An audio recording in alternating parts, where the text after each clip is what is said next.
Welcome to me, where suspenseful, thrilling, and mysterious stories will draw you into a world where the lines between reality and fantasy seem to blur. When the night falls, when all the sounds gradually quiet down, leaving only your own heartbeat and breathing, that's when these stories begin.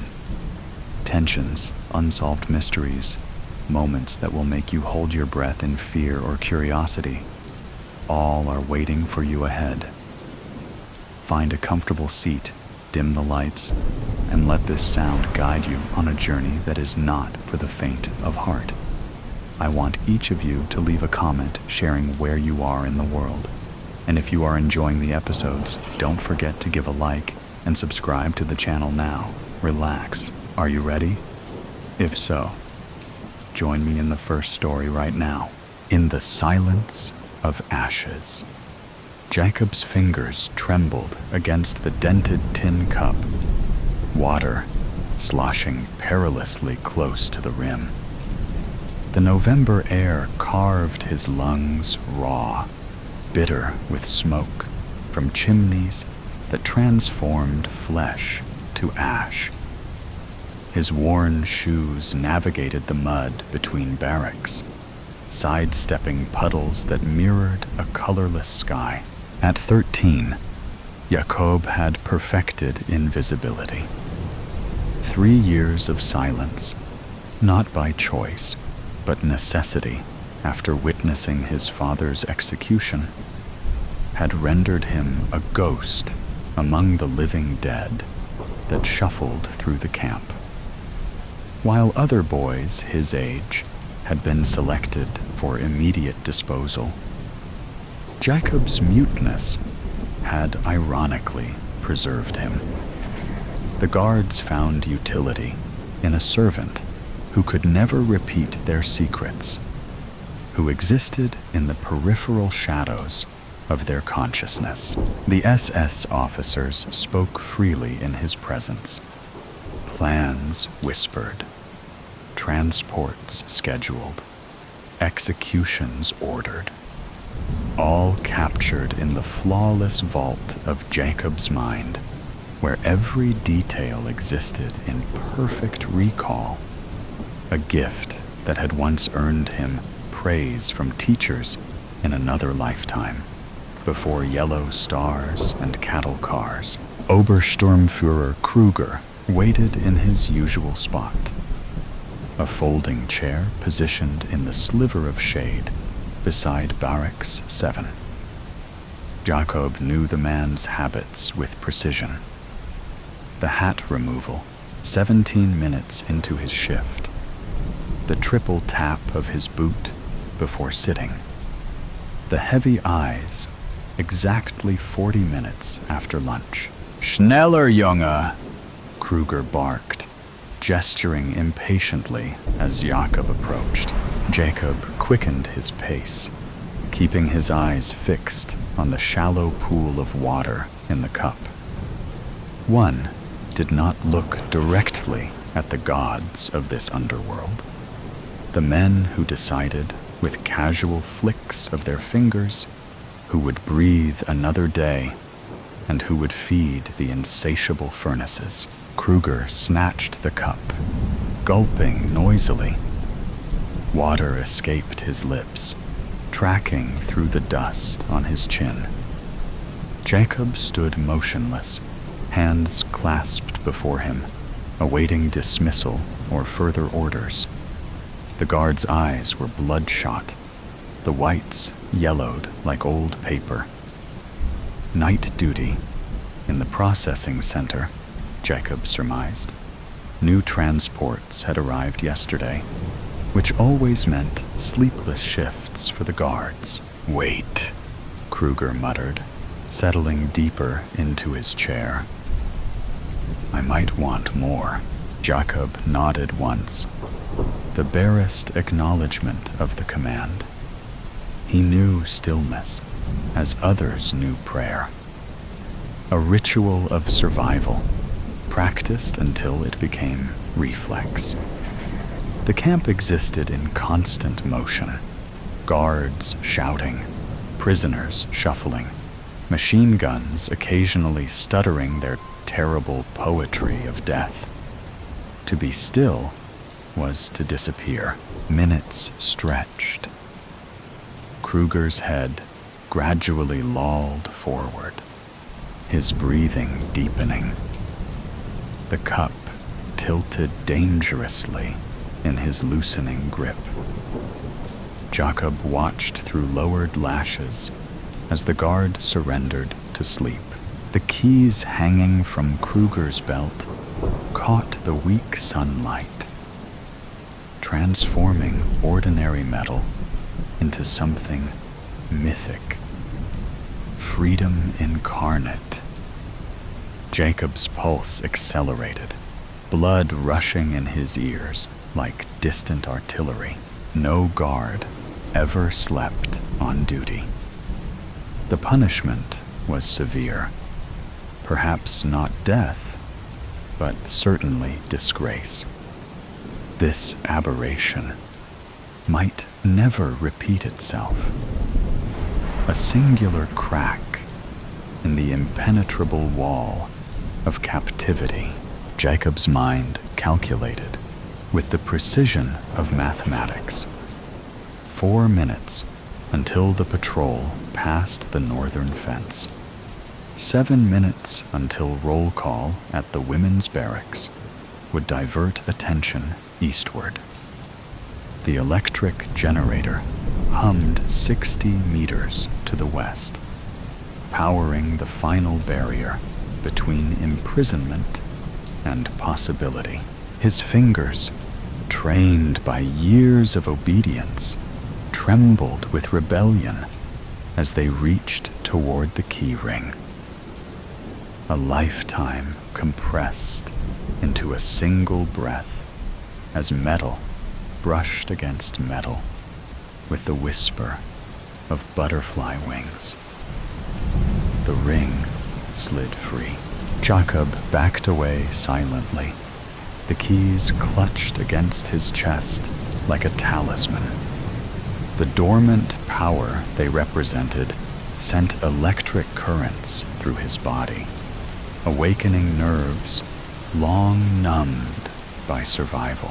For the first time in 3 years, a ghost became solid.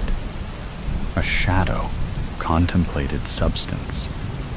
A boy allowed himself to remember the concept of hope. The keys felt impossibly heavy in Jacob's pocket as he slipped between the skeletal shadows of barracks. His mind projected every detail of the camp upon the canvas of his consciousness. A perfect map etched by thousands of forced errands.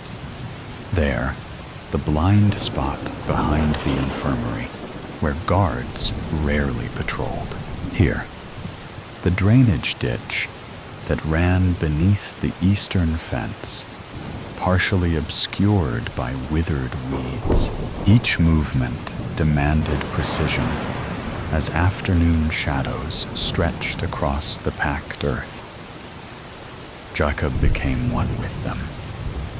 Another darkness, moving among darkness, his emaciated form barely disturbing the air.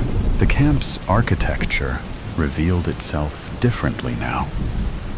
What had been a prison became a puzzle box, and Jacob held the solution in his trembling hand. 327 steps to the generator shed, a left turn at the kitchens, skirt the infirmary, avoid the dogs kenneled near the northern guard tower. Gunther, the shepherd with the white spot on his muzzle, raised his head as Jacob passed downwind.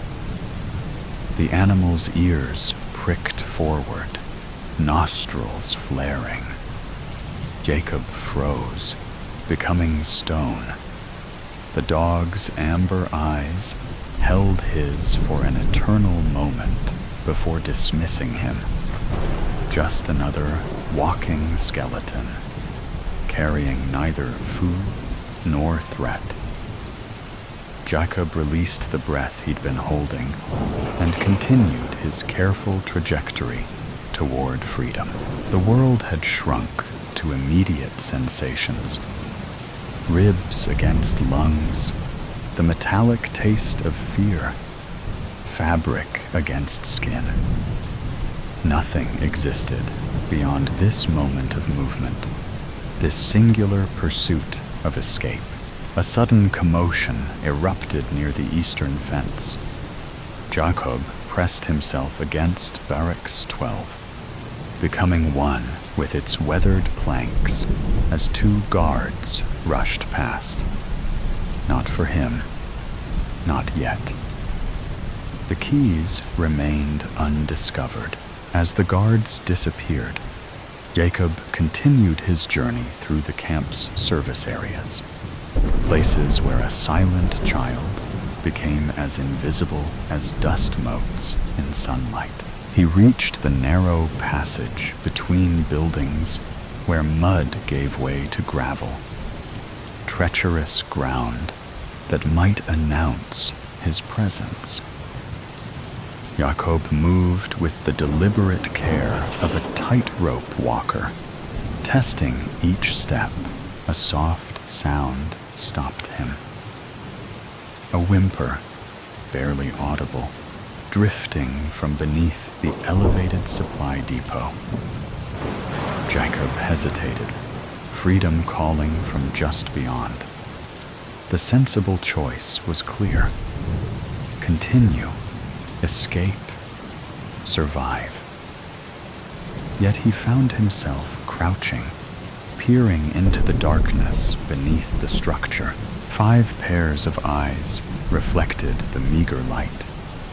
Children, younger than himself, huddled together like rabbits in a warren. Their gaunt faces registered shock at his discovery. One boy raised a finger to cracked lips, pleading for silence that Jacob had mastered years ago. They had escaped a selection. That much was obvious. Children deemed too small for work were immediate candidates for the chambers. These 5 had somehow slipped away, hiding in this temporary sanctuary, while death searched elsewhere. Jacob knew their fate was sealed. The hiding place would be discovered within hours. The dogs would find them, or hunger would drive them into the open. Their brief rebellion against inevitability would end as all rebellions did in this place, with smoke rising from chimneys. His hand closed around the keys in his pocket. One boy, for certain, could navigate the camp's dangers. 5 children multiplied the risk exponentially. Mathematics again. Probability, chance, the cold equations of survival. The smallest child, a girl with eyes too large for her hollowed face, extended one skeletal hand toward him, not begging, not pleading, offering connection, humanity. Something the camp had systematically stripped away layer by layer until only animal survival remained. Jacob's memory flashed to his father's final words before the guards beat him silent. Remember who you are. He made his decision with quick, efficient gestures. Jacob motioned for them to follow. The children untangled themselves from their hiding place, emerging like shadows gaining substance. Their movements were clumsy with fear and weakness, but their eyes held absolute focus on Jacob, their unexpected savior, their silent Moses. The smallest girl slipped her hand into his. Her palm was fever hot against his cold fingers. The contact sent electricity through Jacob's arm, awakening something long dormant. Responsibility, connection, purpose beyond mere survival. Together, they became a small constellation of desperate stars, moving through the gathering twilight toward the generator shed and the possibility of freedom beyond. The generator shed vibrated at the camp's edge. Its drone masked 6 pairs of feet, navigating between the fences as Jacob led with a cartographer's confidence. Evening patrol would begin in 17 minutes. Searchlights would sweep the eastern perimeter in 12. The rhythm of the camp's security beat within Jacob's consciousness, like a second heartbeat. The smallest girl, her name yet unspoken between them, clung to his hand with surprising strength. Behind them, the other children followed in a chain of desperate hope, each grasping the clothing of the one ahead. Their collective breath formed ghostly plumes in the November air, spectral evidence of lives not yet extinguished. Jacob reached the generator shed's rusted door. 3 keys tried, 3 keys rejected, before the 4th slid home. The lock surrendered with a reluctant click that seemed thunderous in his heightened awareness. He ushered the children inside, pulling the door closed behind them. Darkness enveloped them, broken only by the red glow of indicator lights. The smell of oil and metal replaced the camp's perpetual stench of suffering. The generator's pulse vibrated through the concrete floor into their bones. Jacob's memory reconstructed the shed's interior with perfect clarity. He had been brought here once to clean grease spills, one of countless menial tasks assigned to the camp's silent shadow. His fingers traced metal casings and wire housing until he found what he sought, the main control panel. Behind him, the children huddled together for warmth and courage. The oldest boy, perhaps 10, whispered something in Polish that Jacob couldn't understand. The words dissolved into the mechanical growl surrounding them.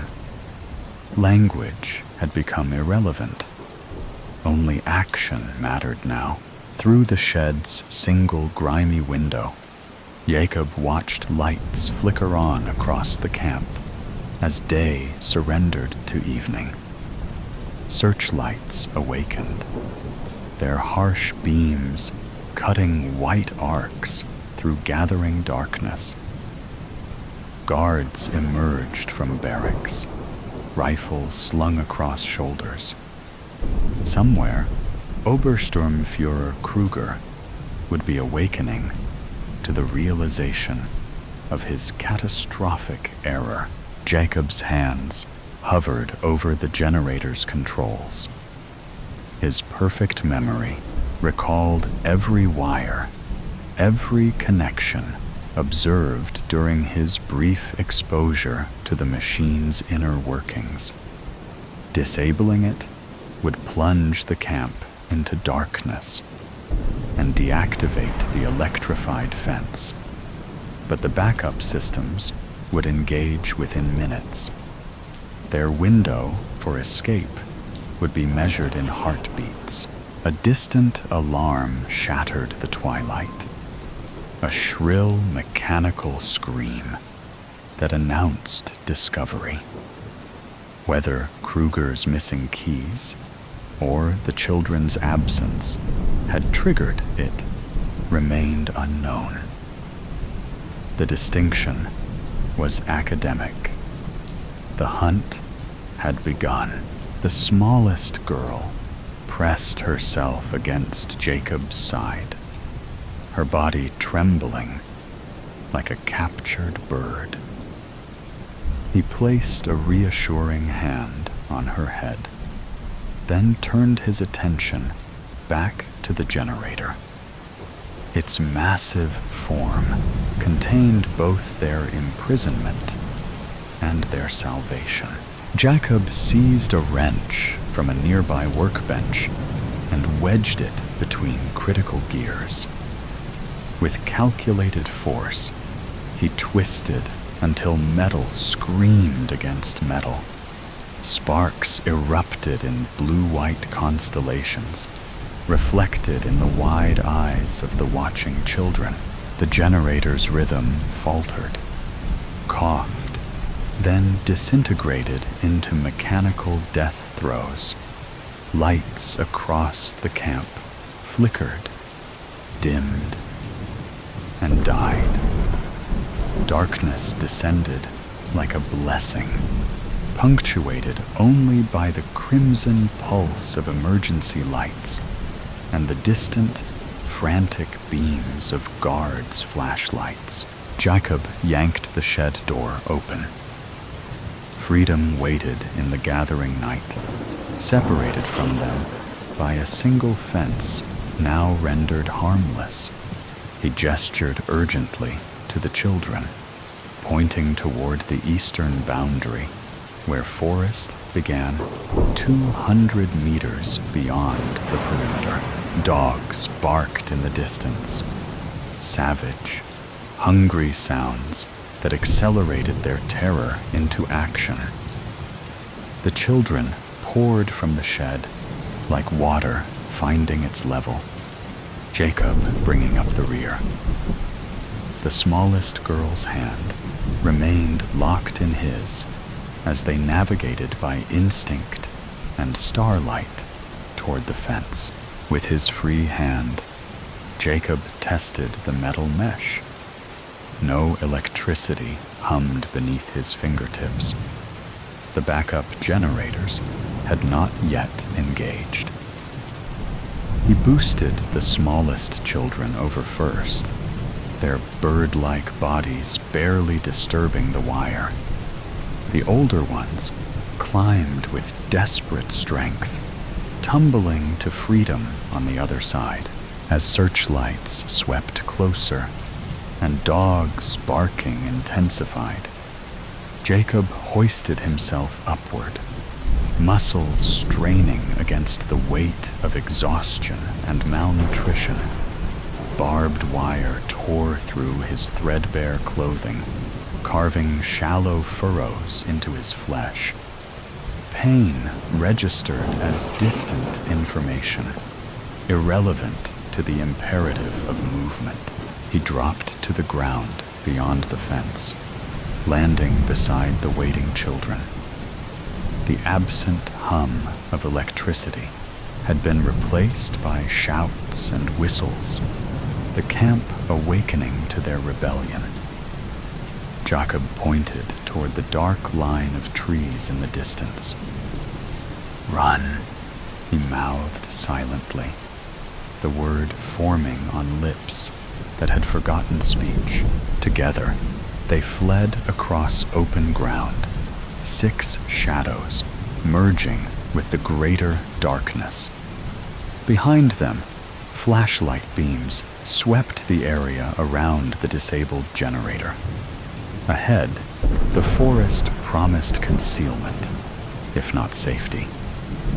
The space between represented the most dangerous passage of their lives, exposed, vulnerable, illuminated by nothing but faith and starlight.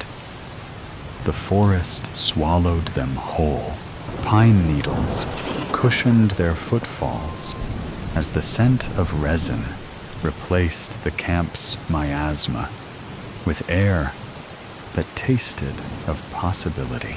Jacob led them deeper into the wilderness, away from searchlights that strafed the forest edge like mechanical predators.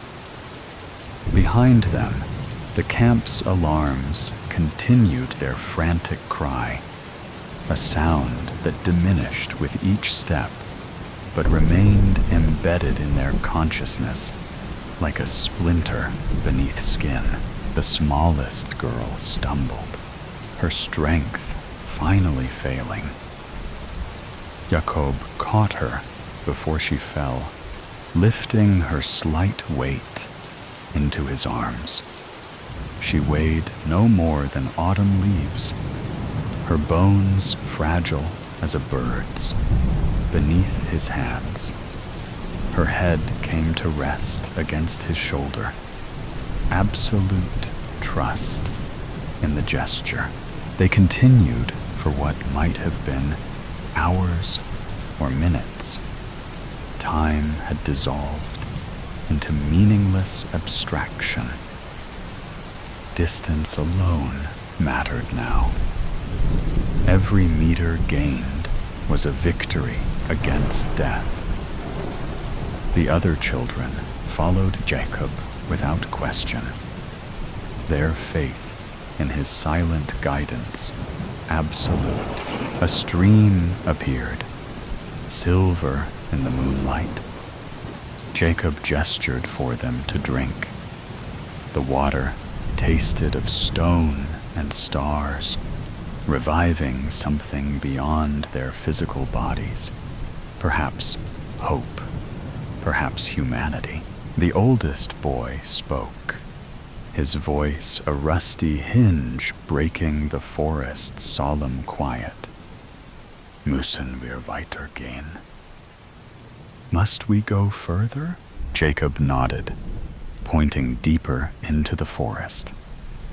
The danger had not passed. Dogs could track them for kilometers. Morning would bring planes, searchers, consequences. The Reich did not surrender its prisoners easily, especially those who carried knowledge of what transpired behind electrified fences.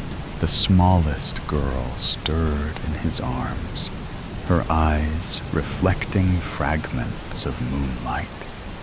Her lips moved, forming words that emerged as a whisper. Jak się nazywasz? What is your name? The question penetrated layers of silence built over years of survival. Jacob hadn't heard his own name spoken aloud since his father's death. It existed only in memory, a secret thing preserved from contamination by the camp's horrors. His throat constricted around unspoken syllables.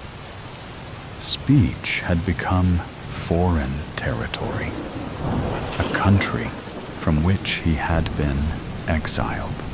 Yet something stirred within the wasteland of his voice, a seed breaking through frozen ground after endless winter. Jacob, he whispered, the sound strange and wonderful in the forest's embrace.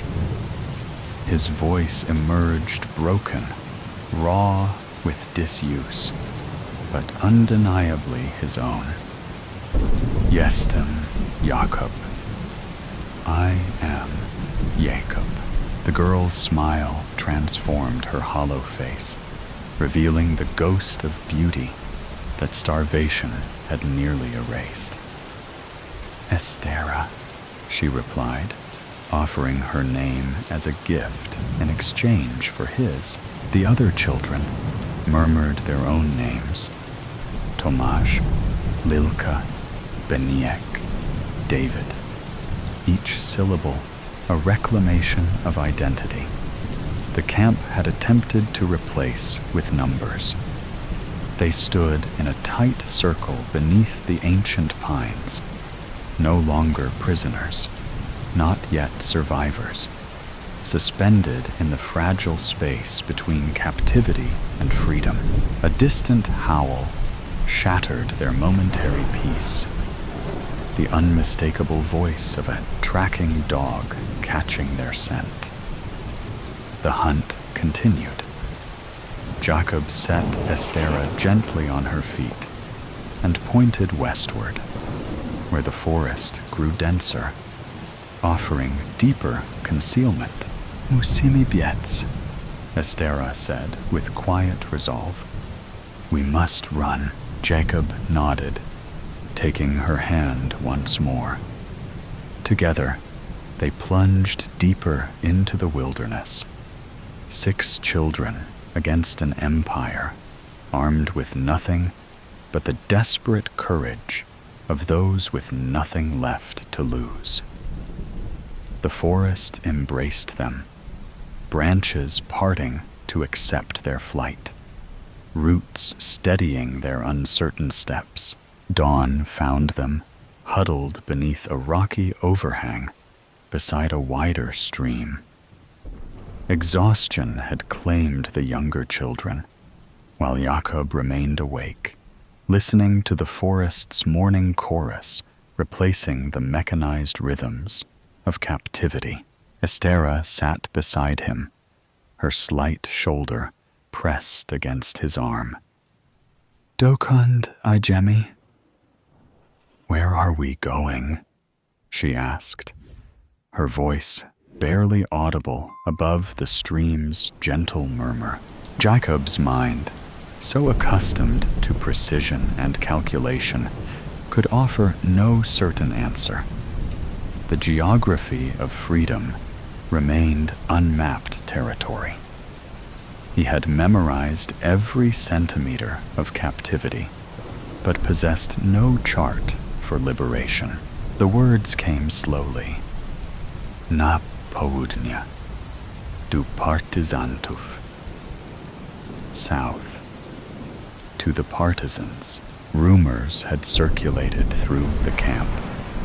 Resistance fighters in the southern forests, Jews and Poles who had escaped, fighting with salvaged weapons and desperate courage. Perhaps only legend, perhaps salvation. Estera's small hand found his, fingers intertwining. "Będziemy wolni." We will be free. Jacob looked at the sleeping children, at the forest stretching around them, at morning light filtering between trees. Freedom remained a distant shore, separated by hunger, winter, pursuit, and war. Yet for the first time in 3 years, possibility existed. He squeezed Estera's hand gently and discovered within himself the capacity for speech once more. Words emerged like water from stone, each one a small miracle of reclamation. Już jesteśmy. We already are. The forest absorbed his words, carrying them toward the lightening sky. Behind them, the camp continued its grim business. Ahead, war raged. But here, 6 children had rewritten the equations of their existence beyond barbed wire and numbered tattoos. Jacob tilted his face toward the breaking day, feeling warmth touch his skin. His voice, newly rediscovered, held steady as he spoke again. Not to Estera, not to the sleeping children, but to the memory of his father that he carried within. "I remember who I am." The last phone call. "Mom, finally!" I thought our weekly calls from the station were pre-scheduled. I was worried. Hey, sweetie. Sorry about that. Things have been a bit chaotic up here. Solar radiation's been causing issues with communications. You usually call on Sunday. It's Wednesday. You know how space is. Unpredictable. The ionosphere is wreaking havoc on everything up here. It took me a while to get through with the available channels. Restricted, I guess. I hadn't heard about a radiation storm. Anyway, how's the research going? Can't complain. How's school? Weird. I've noticed a lot of strange stuff happening lately. For example, we were setting up the club telescopes in the park on Monday when some official showed up. He said he was with the Space Weather Center. Told Mr. Hayes they were expecting a massive solar flare and had to shut down all civilian solar observations. Said they didn't want any students getting blinded if it happened during observation. Your comms problem isn't related, is it? Could be. The SWC must have seen something. There might be. Wait. That's completely wrong. And Mr. Hayes knows it. Solar filters protect our eyes during normal observation. And even the big flares are not that bright at optical wavelengths. Plus, if there really was a huge, dangerous flare coming, they'd have issued a public warning. The whole thing makes no sense. Huh. Maybe the official was simplifying the explanation, or didn't fully understand. For our astronomy club? Come on, Mom. We're smarter than that. We're all AP students. Mr. Hayes was confused too. I don't think he bought it either. Sarah, why would they bother sending someone in person to a small astronomy club meetup in the park? Why didn't they just send an email warning to the school? Or just issue a general public notice? This guy showed up flashing credentials, telling us to pack it in immediately. It makes no sense. I don't know. Maybe they weren't sure you'd get it in time. And Dad? Mom, I'm worried about him. He barely sleeps. I hear him pacing at night. Yesterday morning, I found him asleep at the kitchen table, still in his work clothes. Well, you know your dad. He's just under a lot of pressure, more than usual lately, always taking his work too seriously. So, how's that physics project you were telling me about? It's going good, Mom. I'll make an A, like always. But Dad, he let it slip. They're updating deep space tracking systems. Yeah, I heard that too. He never was good at keeping secrets. All of them? At once? On emergency status? Who told you it was emergency status? No one. I overheard him on the phone. You shouldn't eavesdrop. I just want to know what's going on. Just tell me. I'm doing my best, sweetie. But you're not telling me everything. Look, honey, you know I can't always tell you everything. So, let's talk about your birthday coming up. 17th? Wow. I'm sorry I won't be there. I hear Aunt Paula and your dad have something special planned. Forget my birthday. Something's wrong. The NASA website's been down for days. Maintenance, they say. These things happen. They're probably just doing upgrades or fixing a server issue.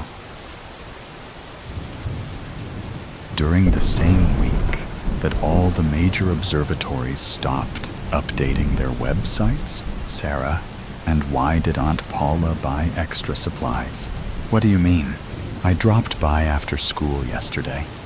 She was carrying in boxes of food for her storm shelter, just in case, she said. She also mentioned that you called her yesterday. I've been trying to reach you for the last 3 days. You found time to call her, but didn't call me. Keep Aunt Paula's phone number handy. It's always nice to have someone to depend on, just in case. Mom, stop. Something's happening. Just tell me. Nothing's happening. We're just conducting routine research. Then explain the launches. You know, I track this stuff for the astronomy club. What? 5 days ago.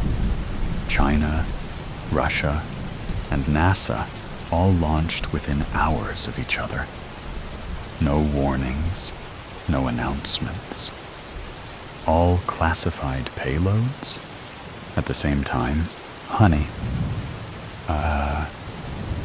it's likely just coincidence.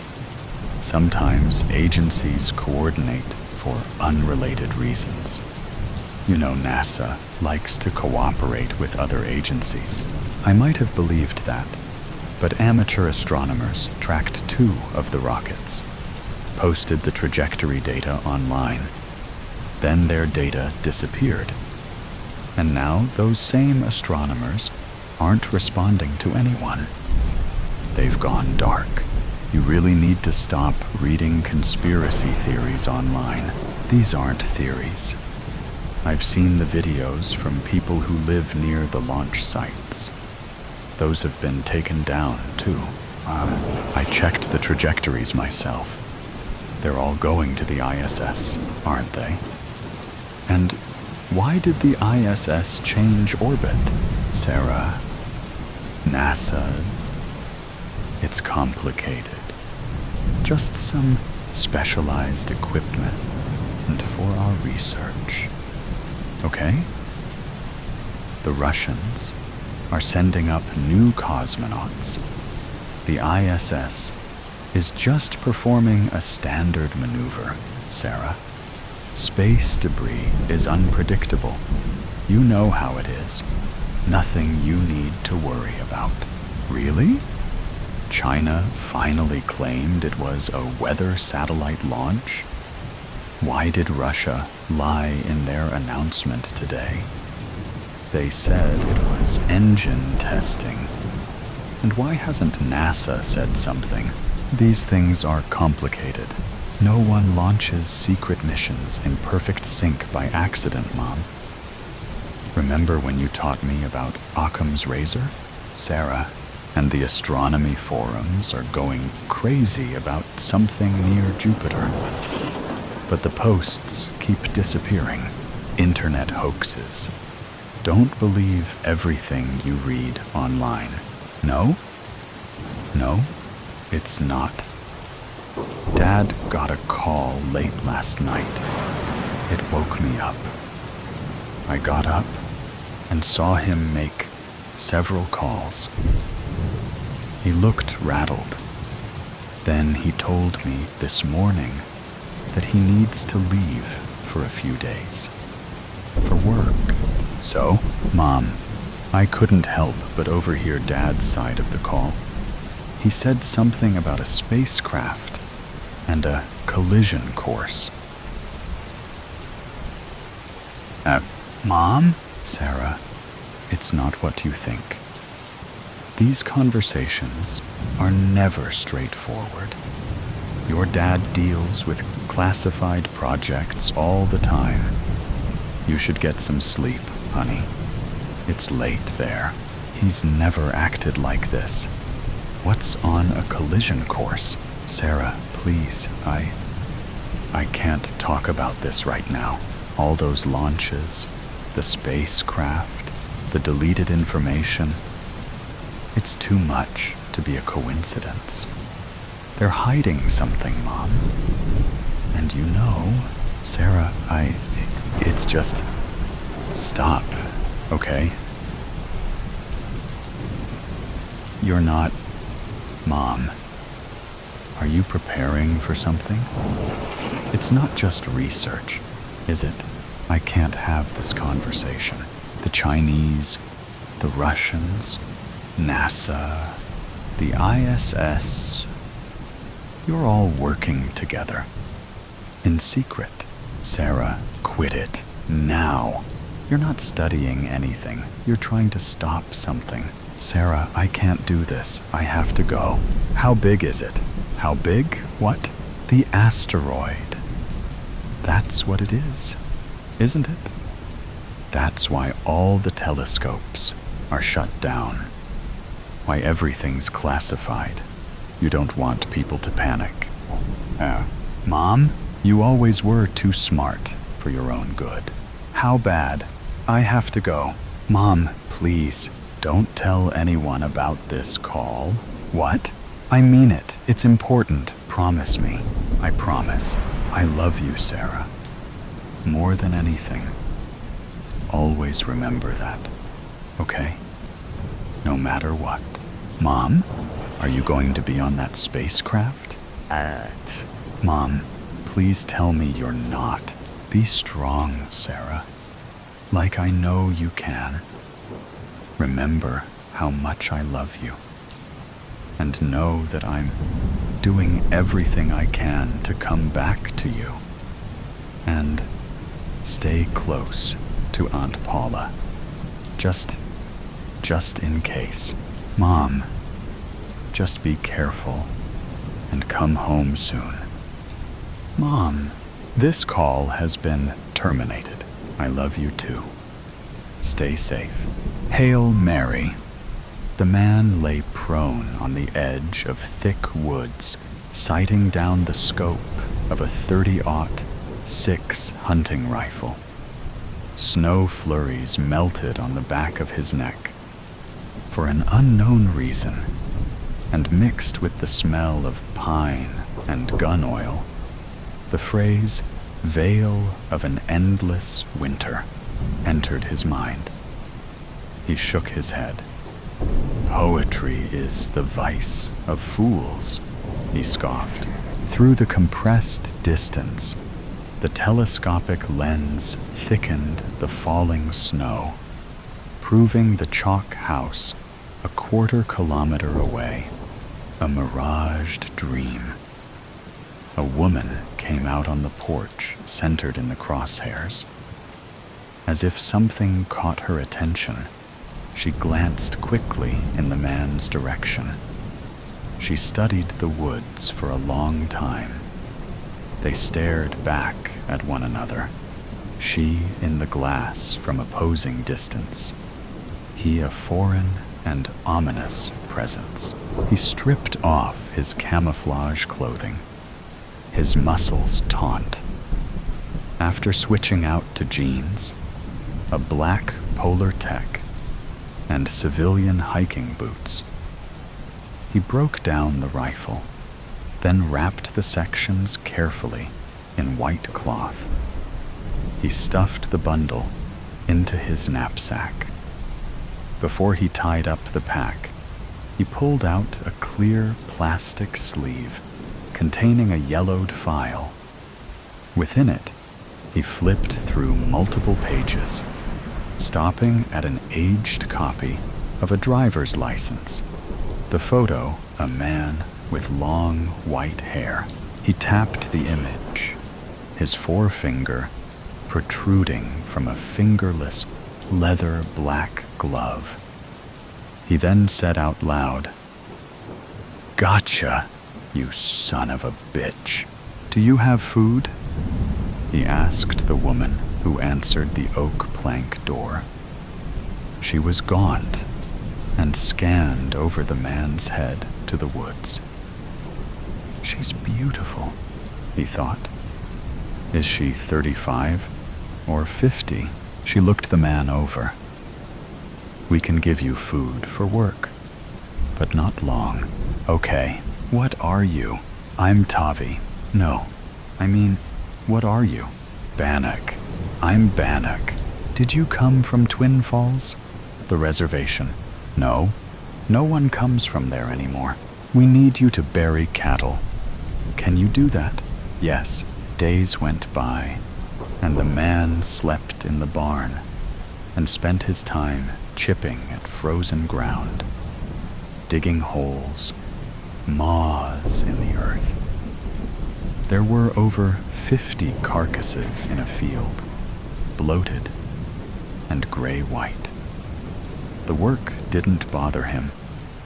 It took his mind off remembering the night the white flash struck the horizon, safely at home, a Netflix series on TV.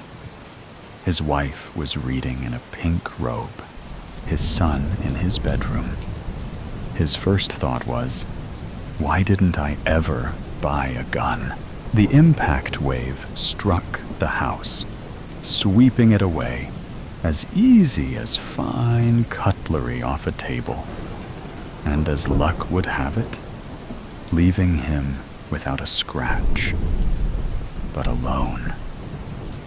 Sooner than he could have ever imagined, he was arrested by men coming to his tent in the camps.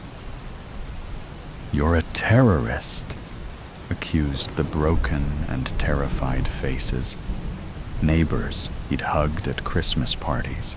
The only way to prove he wasn't the enemy was learning how to fire a gun, learning how to point a finger at other people, learning how not to feel anything while passing ash-laden bodies hanging in nooses. How can I live with myself? He'd ask the ghost of his wife. You can't, she'd say. Just come home. Dad, he cares nothing about us. You're too young to understand, the old woman said to the boy. And why should he care? He'll slit our throats right here in the kitchen. The old woman, her daughter Faith, and the boy were eating dinner. Faith cut ribs, separating the bones by hacking at them with a meat cleaver. The boy's face glistened badly, where on one side his flesh lay in white, scared rivulets. Just stop, Faith said to her mother. He's only 12. No one spoke for over a minute, while the old woman stared at Faith cutting the meat. The scum, you know? Only an Indian would bury livestock for a living. With her elbows spread wide, her pincered teeth darted back and forth, pecking small pieces of flesh. A white bone in her greasy skeleton hands. What makes you so sure he's trouble? Maybe he's been sent to help us. Now you've got the sickness to think that. I don't imagine we need to worry he'll kill us while we sleep. Do you think that? Really? Damn right I do. That's exactly what he'll do if we're not careful. Faith's mother spit out a piece of pink grizzle. Your brother will be back soon. He'll tell us what to do. What's that? The boy called from the porch. Tavi held a football, flipping it in his hands. He threw the leather ball to the boy, who fumbled and dropped it. I'm not very good, the boy said. Sure you are. Pass it to me. Tavi moved away from the porch. The boy was thin and moved like a young man, and Tavi's face grimaced, remembering a day when the sky was blue and fall leaves yellow and red. I only dream in color, he thought. The boy threw him the ball. Better, You are good. Now you run out. The boy hesitated, moved off the porch, and jogged out 10 paces. Throw it, Tavi. Go way back. Tavi held the ball high in a poise, like a statue getting ready to launch the ball. Holding the stance, and with a radio announcer's voice, he said, "Listeners, he's going out for the big play, still 2 points behind. Will the Saints have a last gasp to win the game?" Tavi braced himself. "He's throwing a Hail Mary." The crowd roars. The boy ran well into the yard, and Tavi threw deep, the ball arching through the gray sky. The boy reached his fingers and bobbled the ball, tipping it up into the air. It then fell into his arms. Score! The boy hero wins the game. The boy's smile broke broadly, and he came back to the porch.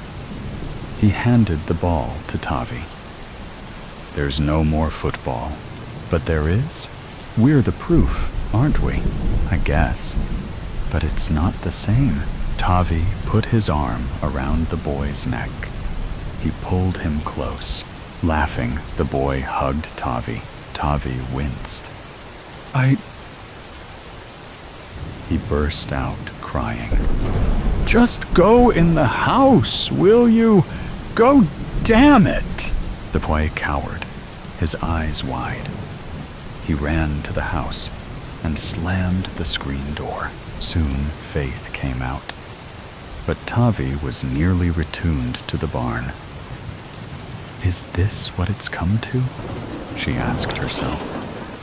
"Am I so desperate I'd let my son be abused by a stranger who barely talks? No.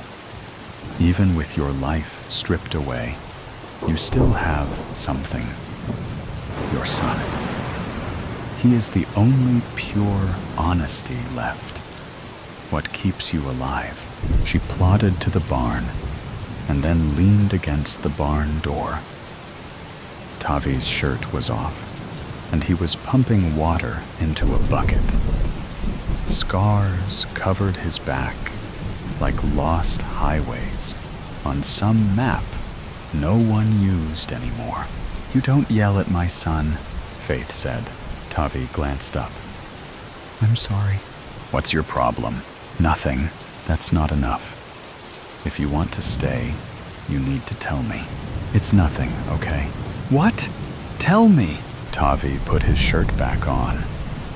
"Jason reminds me of my son. It's hard for me, that's all." A minute passed. "I'm sorry, but that's still no reason. What did you do before the war?" "I worked in a fishery near Stanley. We would spawn salmon and release them into the river." "Why would you do that?" "We would count the few that returned. They traveled hundreds of miles from the ocean to get back. The lake is called Redfish for when my people lived there. The lake was red with the fish." "Do you think there's still fish?" "I don't know, but I'd like to find out." "They say the deer may have returned also. Some elk. Life is still out there. People survived. Just luck in my case, Faith. Bad luck. Maybe something else. I don't believe in anything but luck. But you don't know, do you? Maybe there's something else other than luck." "That sounds like a stretch, Faith. I used to think we're meant to leave something better for those to follow. I don't believe that anymore. Something better for those to follow? We didn't do such a wonderful job, did we? What about you? Is there anywhere you'd like to go?" "I'll stay here. My brother takes care of us. Food, fuel. Without him, we'd be in a camp, I suppose. You'll like him. He'll be here in a few days. Tavi reached out and touched a place on Faith's cheek. He caressed her with his fingers, then reached behind her and braced the back of her neck. He showed no emotion, like stroking a cardboard box, his eyes curious. Remembering, finally, Faith said, "It's been a long time. I've aged. You might not. You don't know who I am, Faith. My advice is to run." They stood facing each other. Then Faith began pulling away. Tavi gently held her neck. Finally, Faith leaned in and grazed Tavi's ear with her lips. "There's a place for you in the house. There's still room, at least for hope, isn't there?" Tavi woke from a dream where he was wearing snowshoes in thick snow over ice. He was breaking trail, and his wife was behind him in a red winter jacket. The sun was bright, and she laughed at something he said. With a grunt, she broke through the ice and then clawed at the edge where the hole had broken through. She soon slipped under. Tavi stripped off his jacket and dove into the hole. As he pulled down with his arms into the ice water, his body felt numb, but he still kicked his legs with everything he had, swimming deeper. At last, the red jacket was just beneath him, his wife reaching to him from below in the pale light. "Swim, damn it! Swim! Grab my hand!" Faith lay next to him in the dawn white of winter. She was shoving his shoulder. There are men on the porch. As Faith and Tavi came downstairs, they saw two men talking to the old woman. One man towered over her. He wore a Kevlar vest and leaned in. "We've got him, so this is a simple trade, if you think about it." The old woman held a small pistol in her hand. "Jesse, take your boy and get off my property." The younger one moved to go. He wore a vest also, but both the vest and the camouflage clothing didn't fit. More clown-like than threatening. Jesse scowled down at the old woman. "You telling us you don't want him? He's my son. You think I don't want him?" The man put his hand on the big revolver on his side. "You give us what Joe told us you have, or we'll start carving on him. We aren't in high school anymore." The screen door squeaked, and Tavi came out of the house. He stood by the old woman's side. Tavi glanced at the AR-15, auto-fed, that the younger man had slung over his shoulder. It dangled on a lanyard.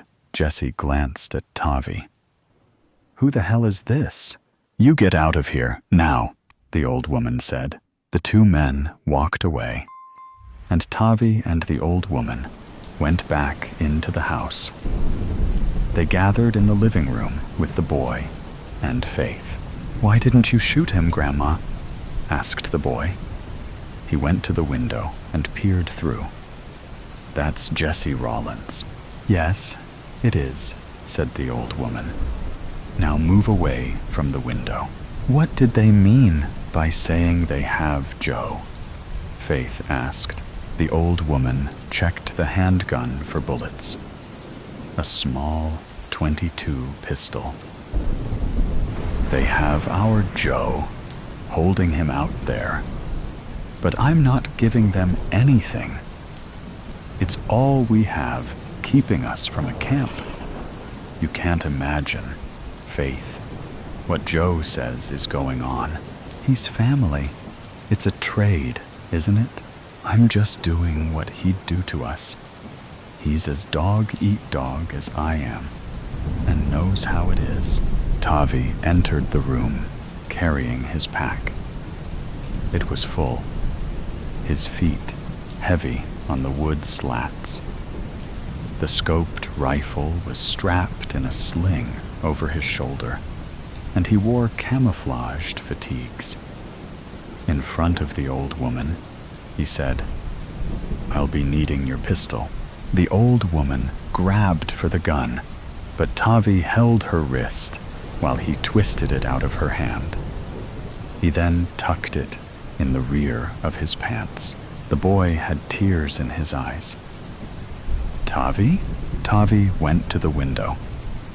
He stared for a long time, and then, in a quick motion, he turned over the yellow pine table on its side, dishes shattering, and dragged it to the window. He grabbed a chair, crouched on the seat, and lay the rifle barrel on the edge of the table. Leaning into the scope, the staked-out man 50 yards away came into focus. It had stopped snowing, and the crosshairs remained steady on the man's head, resolute and sharp. The man's hair was long and white. "There's your humanity," the old woman screamed at Faith. "You see it now, don't you, darling?" Tavi lifted the rifle. "Jason, come here." He dragged over another chair.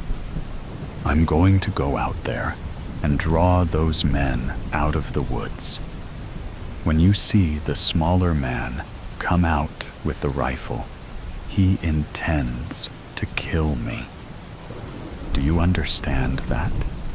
You shoot him, okay? Don't think about it. Just pull the trigger. Here, place your eye on the scope like this. Do you think you can do it?" He passed the rifle to Jason. "Yes, sir." Tavi slowly crossed the yard to the edge of the clearing. He approached the man on the ground. The boy crouched at the window.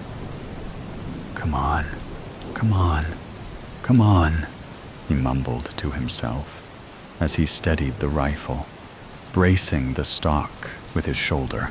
The old woman paced behind him. "You can't shoot, squat." She shoved Jason and put her hands on the barrel. "Give it to me." Jason pushed her away and sighted again out the window. Tavi came to the man staked down. He was moaning in the gray ash snow, his face bleeding and bruised. Long white hair streamed down his back, matted and wet. Tavi stared down at him and prodded him with his boot. "Do you know who I am?" The man on the snow stared back at Tavi with blank eyes. Tavi reached down and cut him loose, and the man rose and staggered towards the house. Jesse came out of the woods. "What are you doing? Where's our trade, big man?" Tavi stood up. "I'm the trade. Me for him. We'll take you, him, and anything they've got," Jesse said. "Plus, we'll step in where you left off with Faith, you might say." The old woman jostled Jason, tugging on the barrel. "Give me that thing." Again, Jason pushed his grandmother away, jerked the rifle back, his whole body shaking as he crouched behind the scope. He took his eye off the lens to wipe the sweat out of his eyes. "Give me the gun, damn it, boy." The boy thrust his body against the old woman, and she sprawled to the floor. He put his eye to the scope, put the crosshairs on the man, and pulled the trigger. Faith heard the click of the gun, and with the empty sound, her heart thumped. Just once, like her insides were collapsing hard in her chest. Jason dropped the rifle, ran to the door, and then stood on the porch. "Tavi!" His arms flailing, he leaped into the yard. "No, don't!" Faith screamed. "Don't you go!" Jason ran towards Tavi, his legs driving through the snow, white bursting around him, the ash kicking up underneath. The younger man squinted at the lunatic boy, whirlpooling his arms, coming straight at him. A howling apparition from hell, scars red aflame on his face. He lifted the AR-15 to his shoulder and swung the barrel. Tavi grabbed the rifle and threw his back into him, and with both hands, he forced the gun toward Jesse, who screamed as jackhammer bullets stitched across his belly. The younger man was behind Tavi now, and he felt a blade slide into his back, slick and deep, the pain piercing to his spine. He fell away and turned as he hit the ground and reached the pistol behind his back and fired into the young man. Tavi dreamed. The water was deep, a pure crystal blue. He pulled with his arms and kicked as hard as he could to fight, to descend. He tasted salt. And then his wife was there in her red jacket and broad-faced smile, reaching to him from below.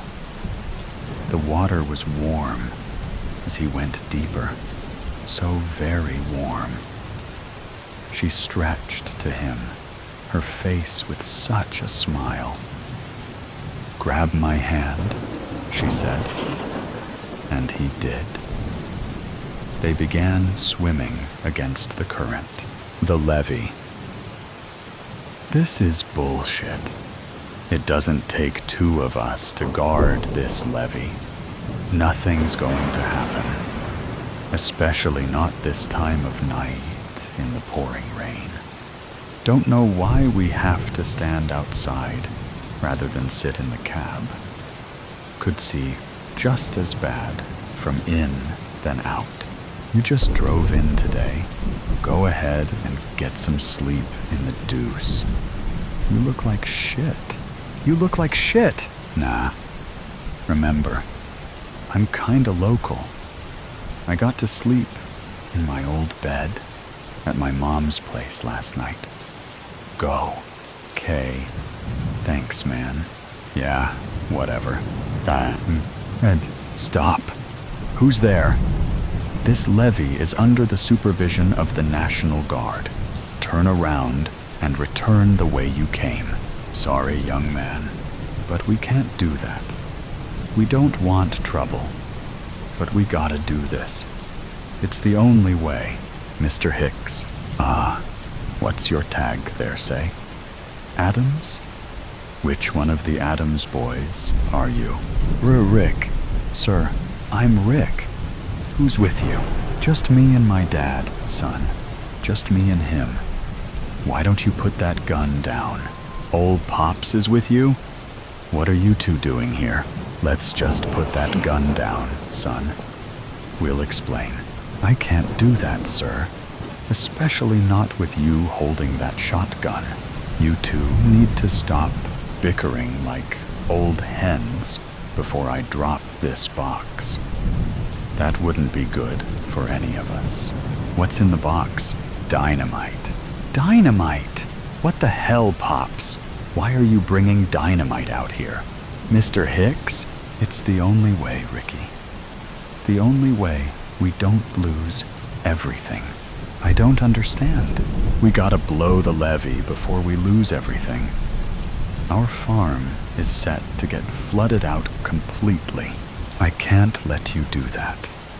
I'm really sorry about the farm, but I can't let you do that. I've got orders to shoot, if necessary. We have to protect this levee. You wouldn't shoot me, would you, Ricky? After I coached you all those years in Little League and Pee Wee, I'm the one who coached the high school to state the year you won that fancy scholarship and hightailed it out of town. Come on now, let us through. No, I'm sorry. But you're talking about saving 1 or 2 farms. On the other side of this levee, there are over 50 homes with young families, with little kids asleep in their beds. Bullpucky boy, we heard the evacuation orders for the whole area on the radio. Ain't nobody there. They were even going to evacuate the old folks' home. This one keeps trying to put me in. We waited 2 days. Everybody should be gone. We ain't no murderers. That's exactly what you're about to be. If you've been listening, you know that evacuation didn't happen. My grandmother's down there right now, and all those families. What, Amy's, do you mean down didn't happen there? What? You said you've been listening to the radio. Well, power went out a bit after the evacuation orders were first announced. What do you mean it didn't happen? The levee up toward Summitburg on the other branch failed. It took out the island bridge. They can't evacuate. You said aim. Your gran is down at the old folks' home. Why didn't your ma bring her home? She should be home. Kara never did like your gran much. Figures she left her there. Your father is rolling in his grave. Hey, we tried Pops. She refused to leave. She insisted she can still help. Stubborn as a mule. That's your gran. Help with what, for God's sake? Just before the bridge went down, the med center went under. They saw that coming and had already evacuated everyone. Doc and a couple of nurses threw everything they could in the ambulance and set up in the nursing home. It's now the only medical facility in 3 counties. The Emergency Services Center went under, too. Grandma's running triage and dispatch from the night nurse station. Ha. Yup. That's definitely something she could do in her sleep.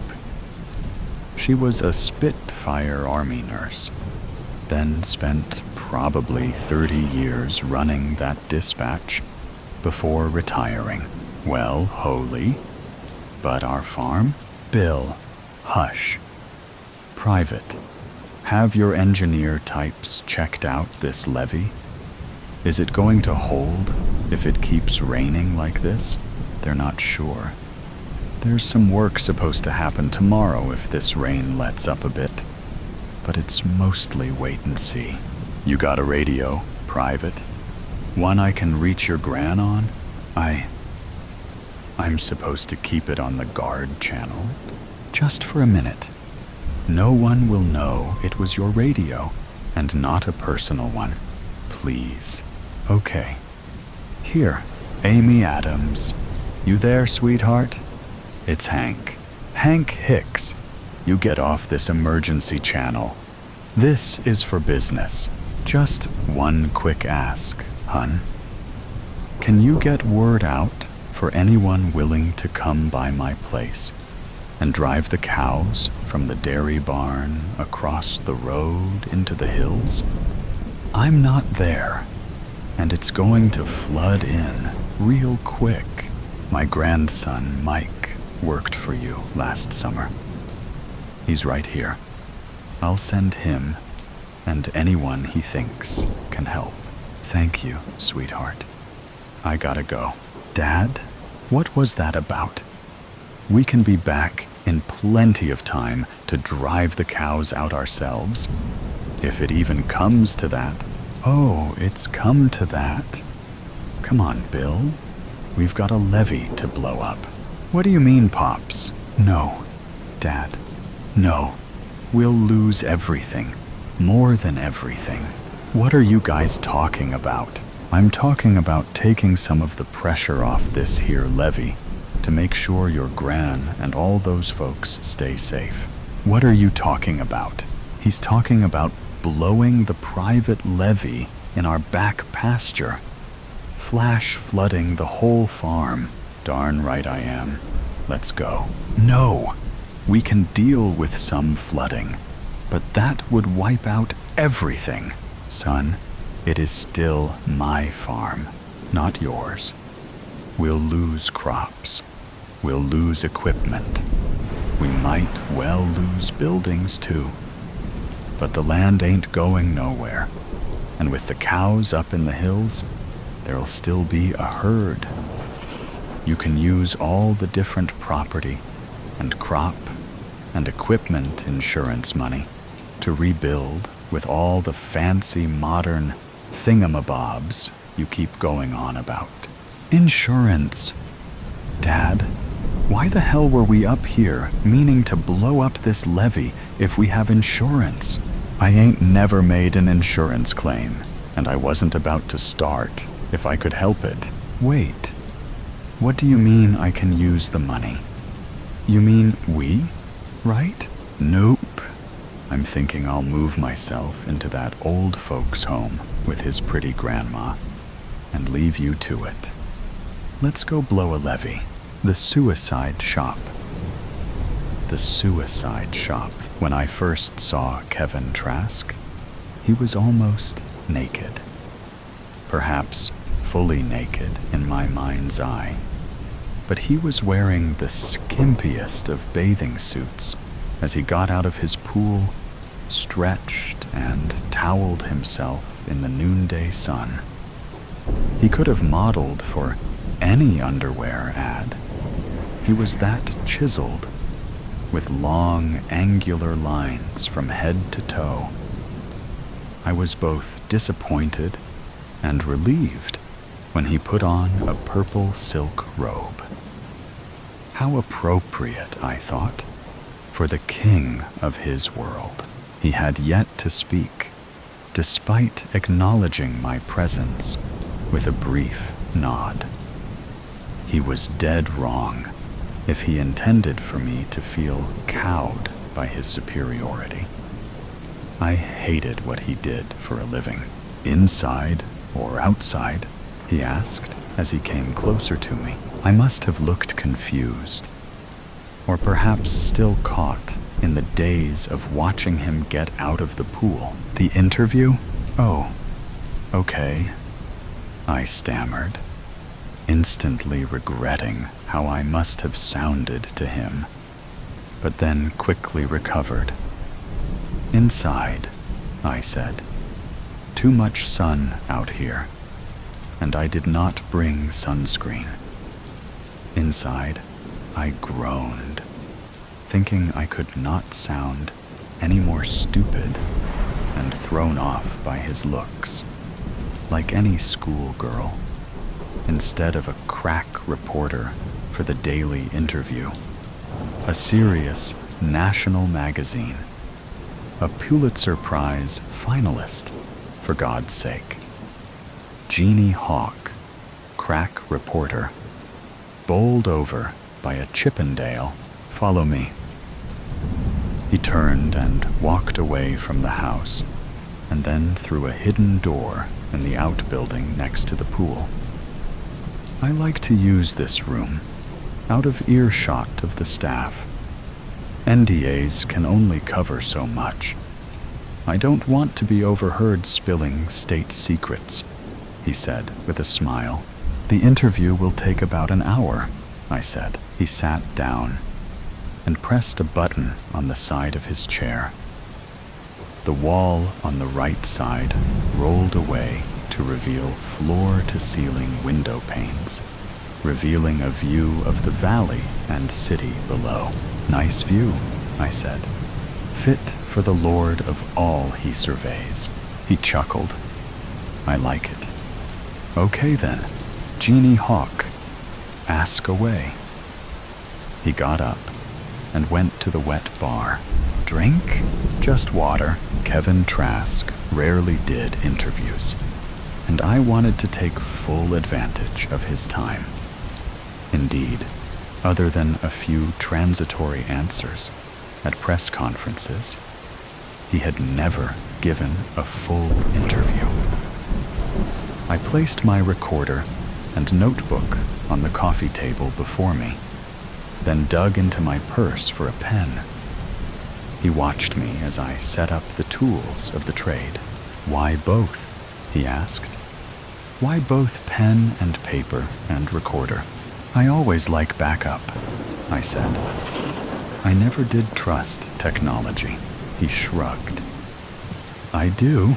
I studied him, taking in the sculptured beauty of his face, the one plastered all over the country on magazines, billboards, and buses.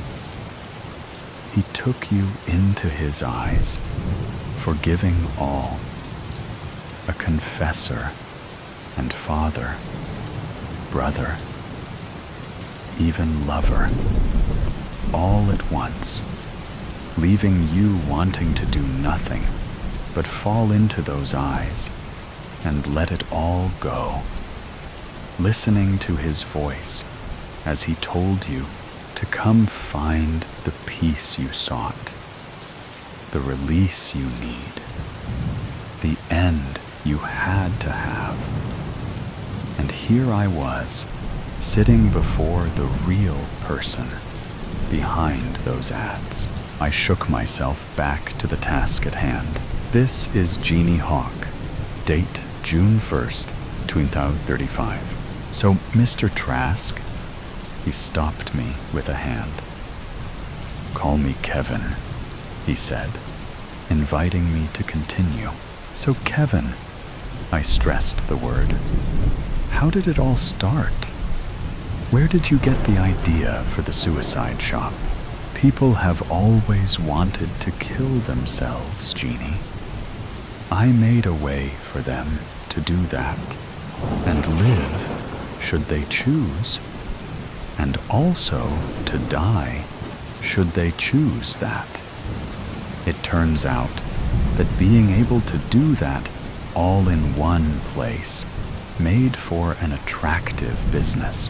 My turn to hold up a hand.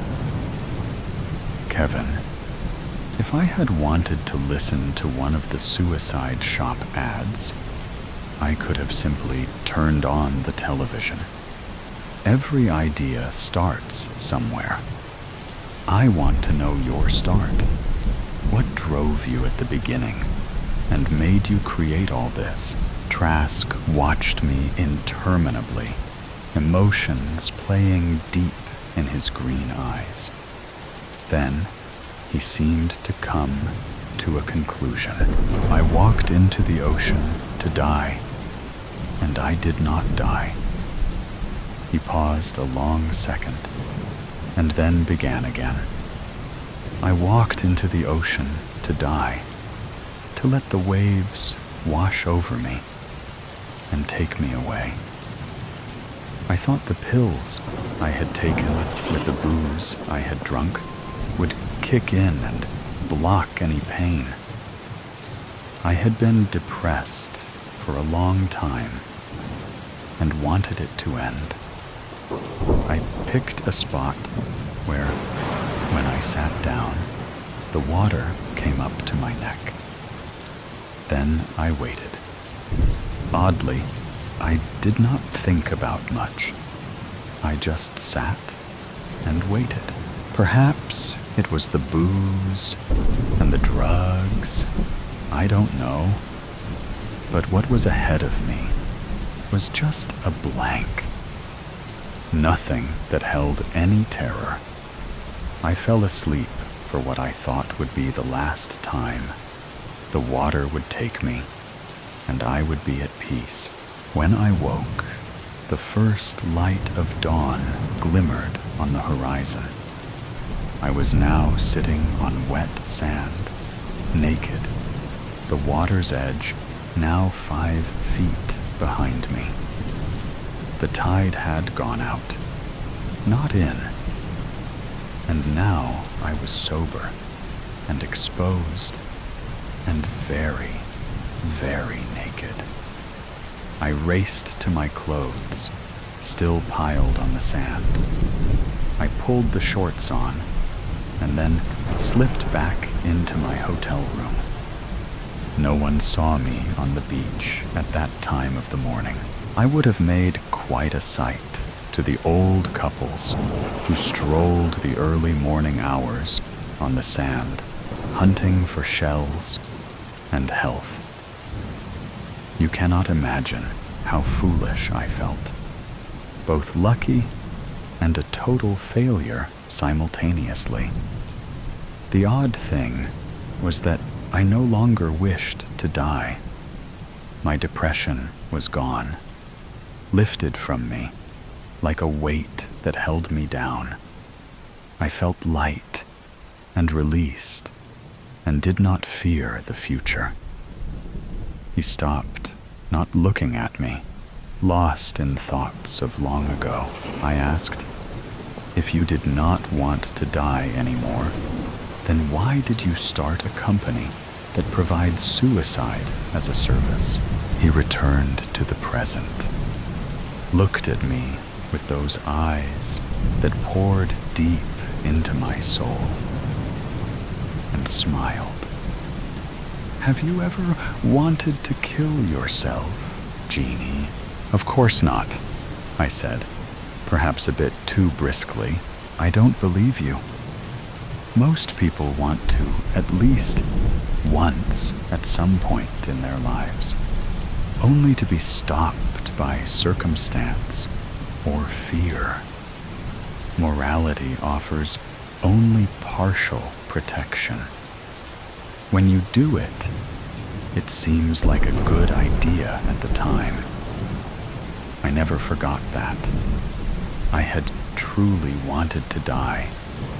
I had no reservations, and yet I did not die. And in that not dying, my life was given back to me. I went to work in various businesses, creating a living for myself and doing very well. I watched as society's attitude toward suicide changed, and a new movement started. My life, my body movement swept the country, sometimes not easily, but it continued to grow. People had become tired of being told what to do, no matter whether it meant being told what to do to live or being told what to do to die. They looked at it like a new war of independence, and they won. Congress eventually passed the My Life, My Body Act, making suicide legal. I helped, worked for the movement, and gave my money and time. I had a plan that I had ready for the time that came. I saw a need to provide people with a way to explore the suicide scenario safely, to see if that was indeed what they wanted, or if, like me, they would find that it was just a good idea at the time. So, I opened my first suicide shop. There, you could try the various ways to do yourself in. I expected that many people would regret the act if saved from it, just as I had been. I arranged multiple ways to try.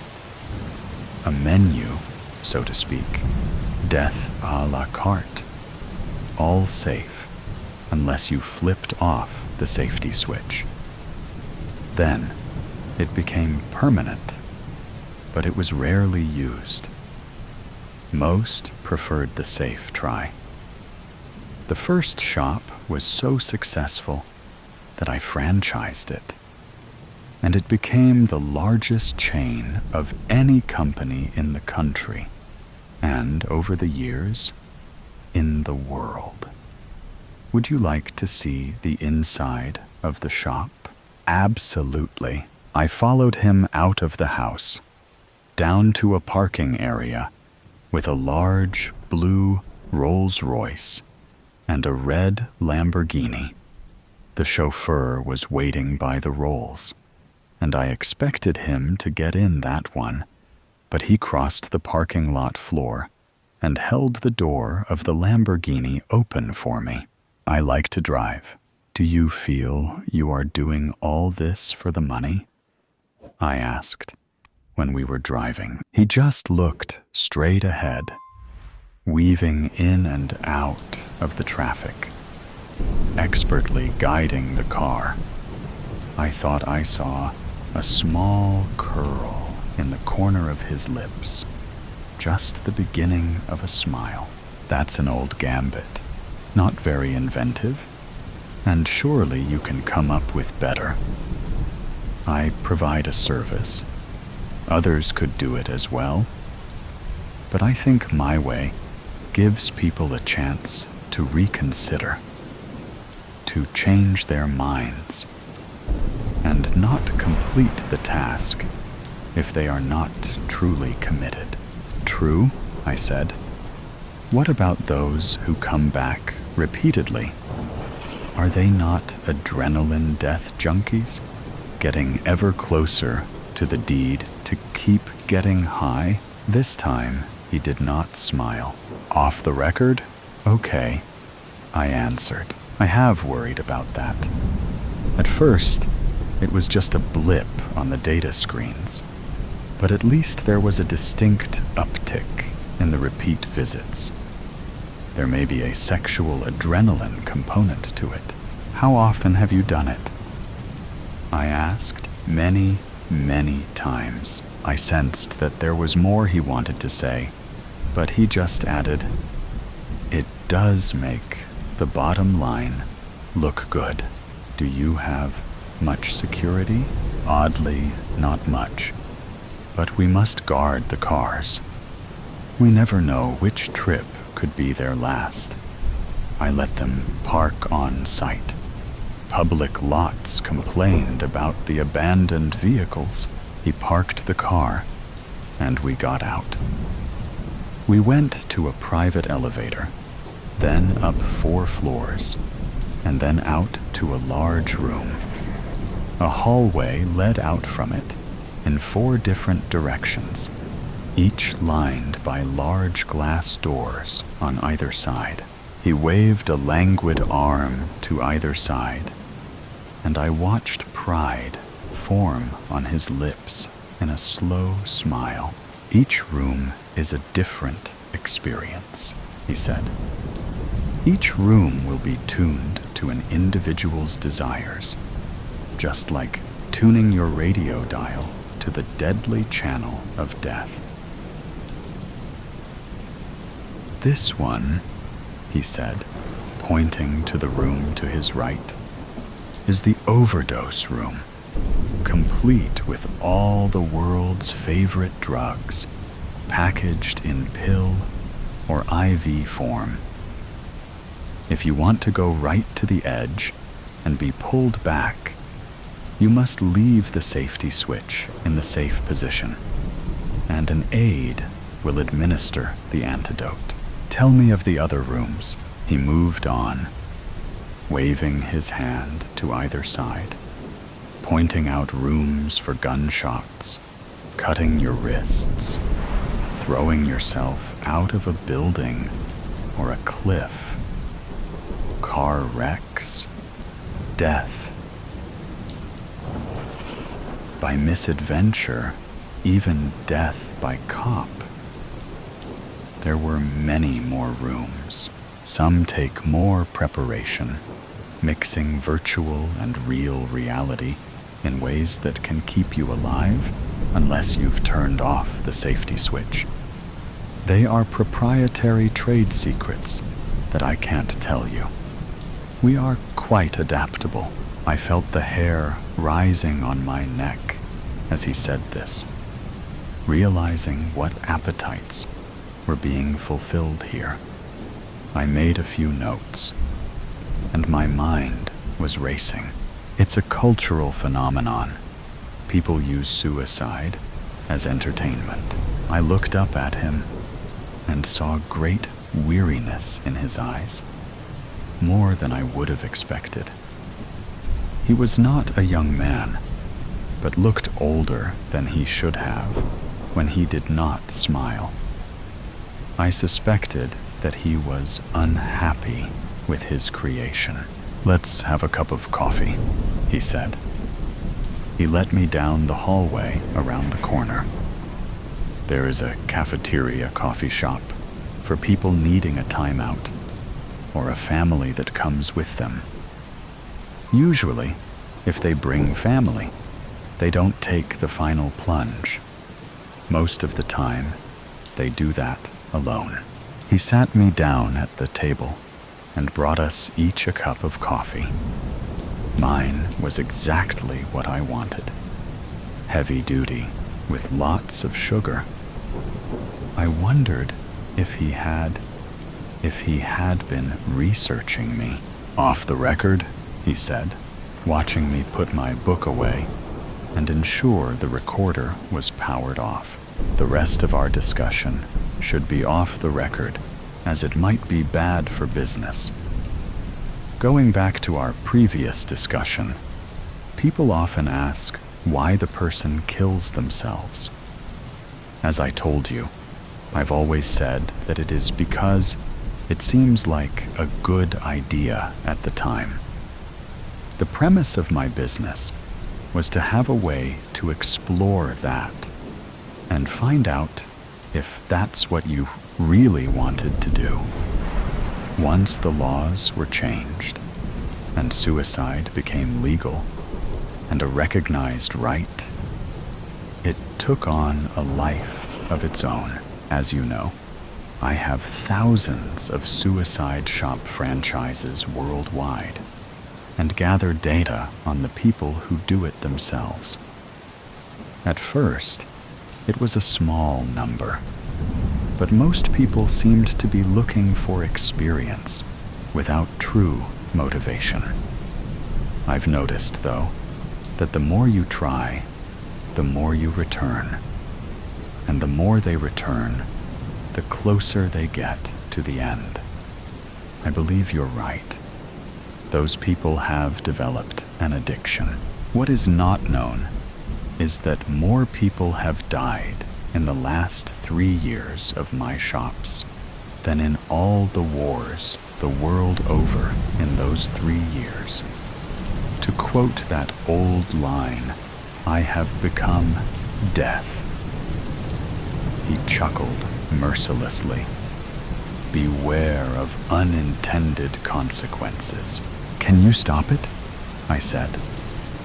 He looked at me and smiled, but the smile seemed to have the weight of the world in it, preventing it from ever becoming full. "Turn your recorder back on.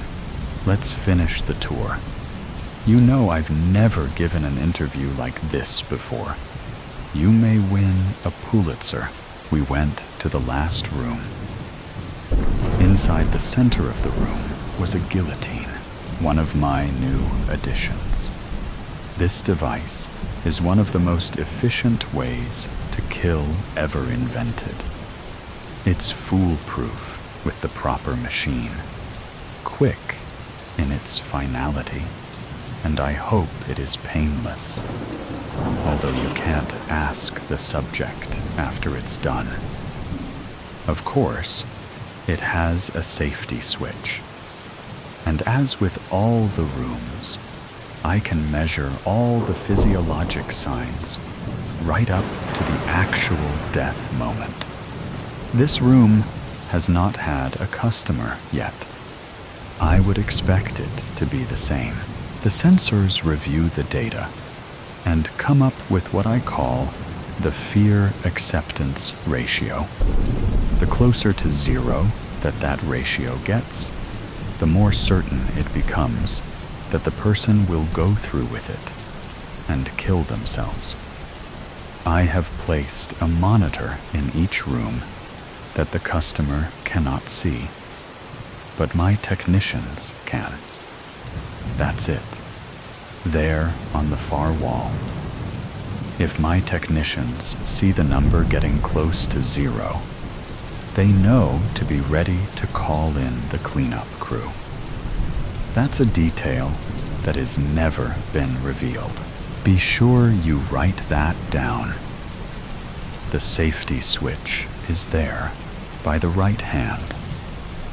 In order to have the machine complete the task, you have to push it all the way to the right, and a green light will come on, and the computer will ask you if you are sure. If you say yes, the blade drops. He looked at me and asked, "Are you getting everything?" I nodded. "Stay here then, and watch." Then he slipped inside the room. I was unsure, but I thought I had heard him lock it. I saw him lay down on the guillotine and put the bracket over his neck, and heard it click into place. I heard his voice tell me the sensors were built into the machine. I looked at the monitor on the far wall and saw a flashing number that started at 7 and then crept quickly to 0. "Are you getting all that?" I heard him say. "Yes," I said, feeling a tremor of doom start to shake me. I wanted him out of that room. I saw him grasp the safety switch. His hand slowly pushed it towards the right. "Remember everything I said," I heard him say, as I tried to force my way through the door, but realized it was useless. Through the glass, I saw the safety switch turn green and heard the computer's voice asking if he was sure. Holding what I felt was my last breath, I heard him say, "Yes." "No, don't!" I screamed. "No, don't!" The blade dropped. The last thing I saw as my scream faded was his head rolling on the floor, stopping next to the glass, his dead green eyes on mine. I was still crying. "No, don't. Sayamontes, do not enter." "All men to the gates," I ordered. "Run, run, fast. Take your torches. Take your weapons and armor. Just go. Go now. Fire. We need fire in the pits. All of them. Sonia, please, go quickly with this torch. Light. We must have light.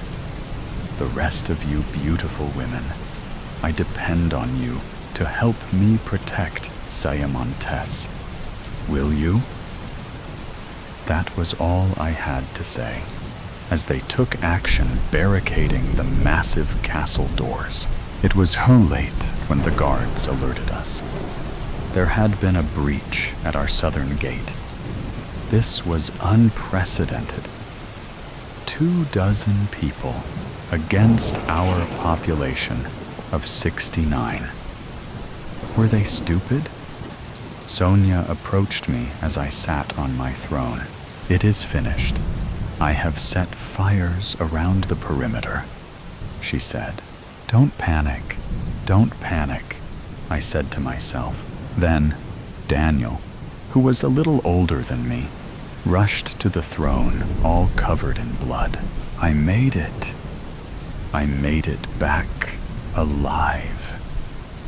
I had to see your face one last time, my great leader, cried poor Daniel. Then he collapsed. He did a face plant right at the foot of my throne.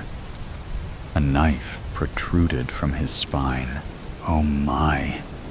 Is he dead, Sonia? Oh, check him, please, I begged. No pulse. He's dead, she said as she closed his dead, bloodshot eyes. I'm so sorry, Martha. It's great leader. Remember? I said softly, but harshly. Oh, I'm sorry. It just slipped. All right. Go fetch me some wine. I did not know how many casualties we had. The fight had just started. I needed answers. It took her a few minutes, but Sonia returned with 2 bottles of Cabernet. Sonia, my brave friend, you have always supported me. I've cried on your shoulder many times. I need you to hide. Hide in the dungeons. Take fire and water. Pack as if you are going away for a long winter trip. It gets cold down there. Take blankets. Make 2 trips if you must. If something happens to me, and I'll put it in writing, you will be heir to the throne. But great leader, go, I ordered as I teared up. Yes, I'll go, but yes, the absinthe. May I? It's yours. You'll need it more than me. I've got my wine. Actually, fetch me 1 bottle. Before you leave, we'll have us a drink. Yes, great leader. Do you want sugar cubes? I can light it up. Or do you want it straight? Before I could answer, we heard screams coming from one man on our side of the gate. Such brutal screams. Blood-curdling screams. I wanted the screams to stop. Go. Absinthe. The works. Light it up. Oh, dear Lord in heaven, if you are real, if there really is sin, then forgive me for what I am about to do. I took off my crown and placed it on the throne. I dressed myself in chainmail armor, and Sonia returned with the drinks. Where are you going? Why the armor? She asked as she put sugar cubes on a silver slotted spoon. She then lit the drinks on fire. I could smell sweet licorice fill the air. If we must fight, I will join the men on the battlefield. Sonia, we're going to win, I assured her. Please now drink. The fire had burnt away the sugar, and in minutes, the drinks were gone. They were strong, delicious. It made my mouth and my lips go numb. Thank you, Sonia. It's time. When she left, I did not know if I would see her again. I then gathered my weapons and approached my female guards at the front doors. Open, please, I ordered. They removed the barricades and opened the heavy doors. As I stepped forward, I tripped over my chainmail suit. Blast, I swore. I had fallen hard and landed on my bad knee. Damn it, I swore again. A woman named Clarice tried to help me up, but my bad knee was telling me, no, don't. You must go back to the throne, great leader, said Clarice in her uniquely soothing voice. I did not want to go back. but I did. I quickly put it in writing my plans for Sonia. Then, finally, the screaming stopped. I felt my stomach drop. Could it be over? Or could my men all be dead or captured? I needed more answers. I stared out the open doors and into the darkness. It was the longest minute of my life. Then, ahead, the head of Bartholomew came flying through the doors. It landed with a splat right next to Daniel's corpse. I couldn't help but scream. Someone had just thrown Bartholomew's head at me. I instantly grabbed my bow and arrow. I shot it into the darkness, and it hit the target that was about to come inside. "Clarice, drag the piece of shite in. Strip him! Search him!" I yelled. He wore a belt of knives and filthy, worn-out clothes. 12 knives, to be exact. One massive knife had jagged edges like a saw. This must be what he killed poor Bartholomew with. The bastard. I rose up from my throne and retrieved that knife. I approached the dead stranger, and I sawed off his right leg. "How do you like that? Huh? How do you like that?" I spat in his ugly face. I plunged the wicked knife deep into his throat, and when I pulled it out, blood sprayed out all over me and Clarice. Some women gasped, some cheered, some just stood in silence. I killed. My first killing and dismemberment. Now, who was going to be next? I waited. I waited for something to happen. The quiet. Oh, the quiet was killing me. Clarice took inventory of what the sick bastard possessed. She found a nice pocket watch, some pain pills. These will come in handy. A toothbrush, and a small, pure gold locket that had a small picture of an older woman. His mother, perhaps? But really? Who cared? I tore out the picture and walked out towards the closest fire pit. I ripped it in half and threw it into the fire. I laughed a little as I watched the woman in the picture vanish into ashes and smoke. I pocketed the locket and said to it, "You're in a better place, my new friend. I'm sure of it. I will protect you." Then I turned to the women who watched me from the doorway, as they were too afraid to step outside with me. "I will protect all of you. Tonight, we will have victory. I believe it. Do you believe me? We can take these common and dirty people."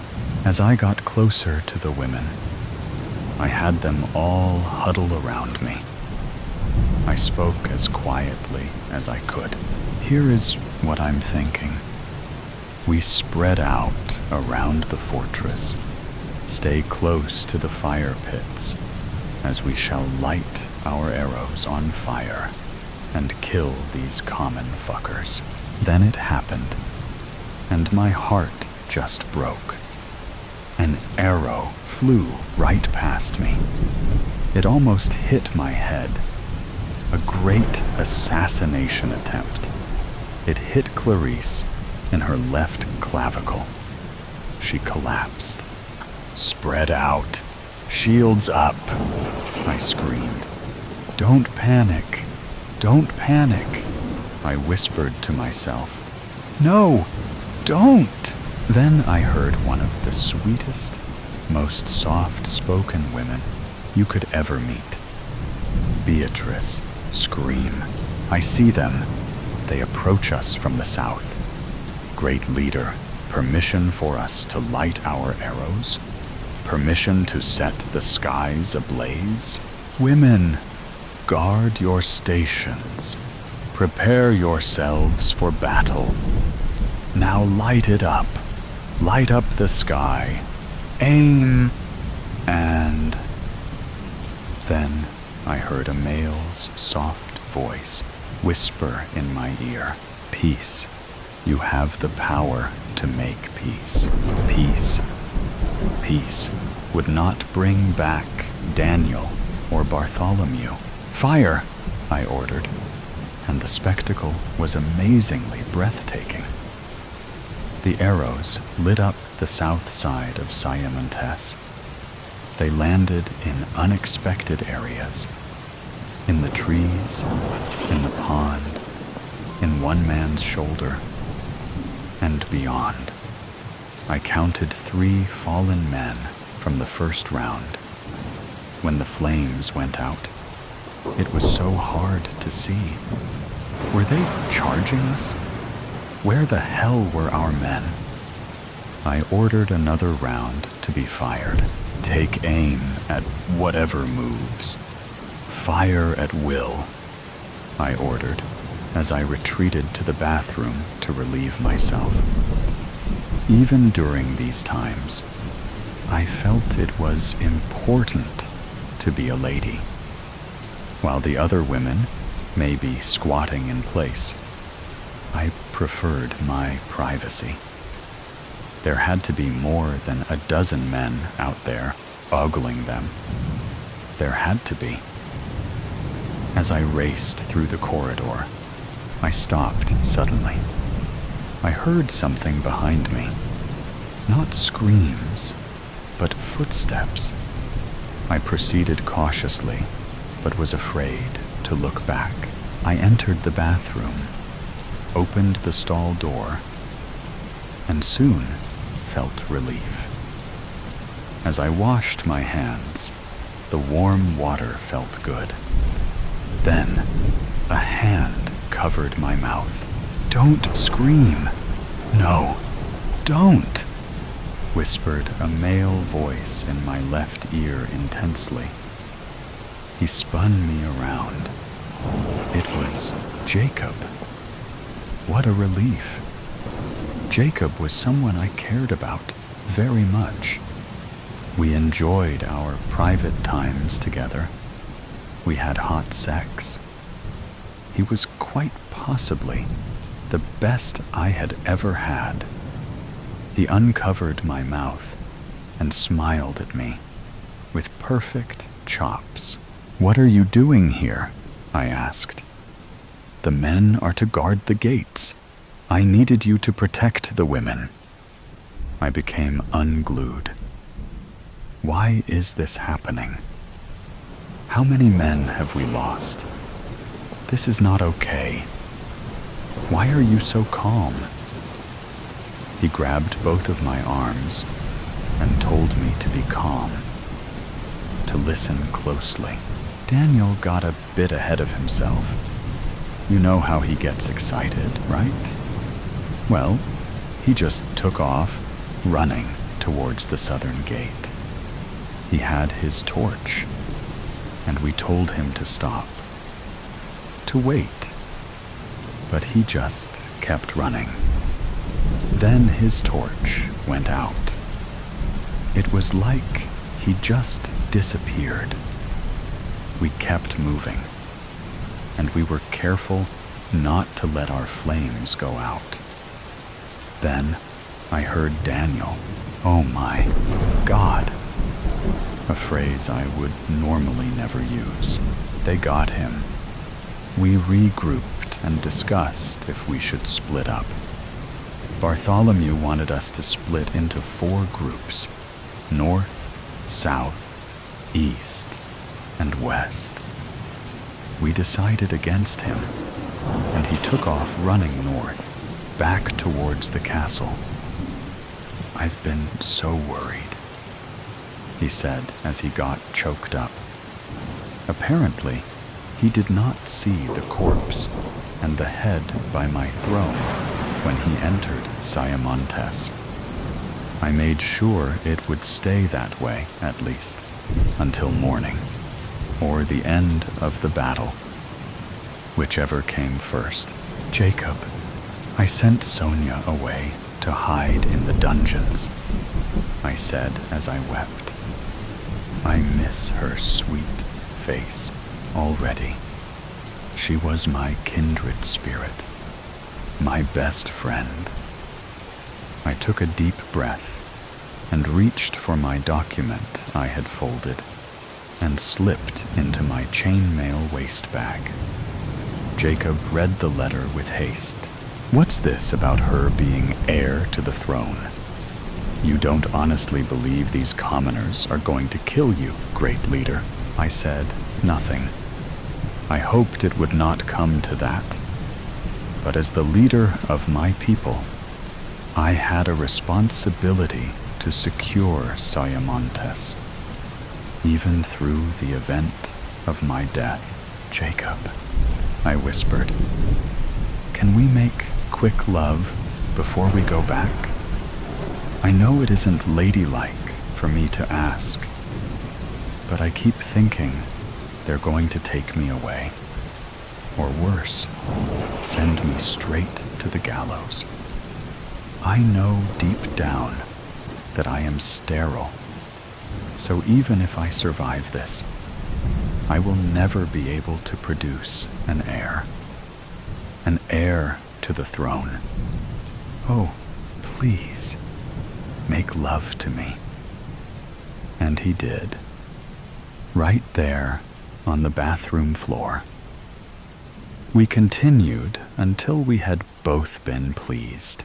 It did not take long, as Jacob always knew what he was doing.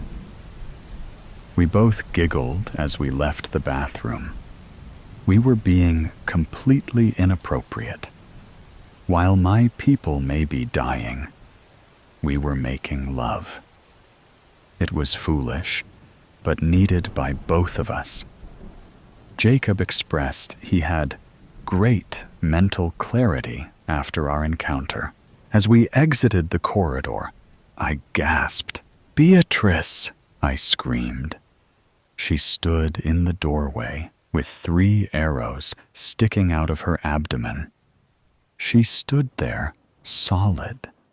She did not scream. She was surging with adrenaline. She would guard Siamontes with every ounce of her energy. "Great leader, we are winning!" "But I shot Micah," she said, ashamed. "He was out there in the mix without armor. I shot him. I did," Beatrice cried. "He was the love of my life." Then she finally broke down. She took an arrow out of her pack and shot her left foot with it. "That's what you get, Beatrice. That's what you get." She then sat down in the doorway. She leaned her head up against the door and died. "No, please!" I rushed to her, and an arrow grazed the skin of my cheek. But I did not care. I checked. No pulse. She was dead. And for what? Oh, poor Beatrice. Where was your shield? What did they want? What were their demands? Disoriented again, I stood up and walked towards the brave women that continued to fight. There was Gloria. She always beat me at cards. Samantha never stopped smiling. I watched her for a moment. She was targeting one commoner, arrow after flaming arrow. She did shoot at the guy. She was having the time of her life. She smiled big and laughed. "Take that, you bastard," she said as she nailed her target in the forehead. Were we winning? I think we were. Jacob. I paused. Where are the other men? Jacob, we got separated. Separated in all the chaos. That's all I can say. The next thing I remember was being alone in the darkness. My torch had gone out, yet I was so careful not to let it. Then I found myself backtracking to Siamontes, a deserter. Jacob was a deserter. He carefully reached for my arms, but I pulled away. Samantha raced inside, laughing. "Hey guys, look! They got my ear, and it doesn't even hurt." I shook my head. Was everyone losing it? I wish I had some feathers to give to Jacob as a symbol for his cowardice. Tar and feathers also seemed like a good idea. We could send him to the commoners on a rail. Do with him what you must, and leave the rest of us be. I want you to leave Siamontes, never to return. I did not have to say any more. His time here was done. He knew this castle as well as I did. I folded my arms as if to say, "I'm done. Find your own way out." We were nearing the final stretch.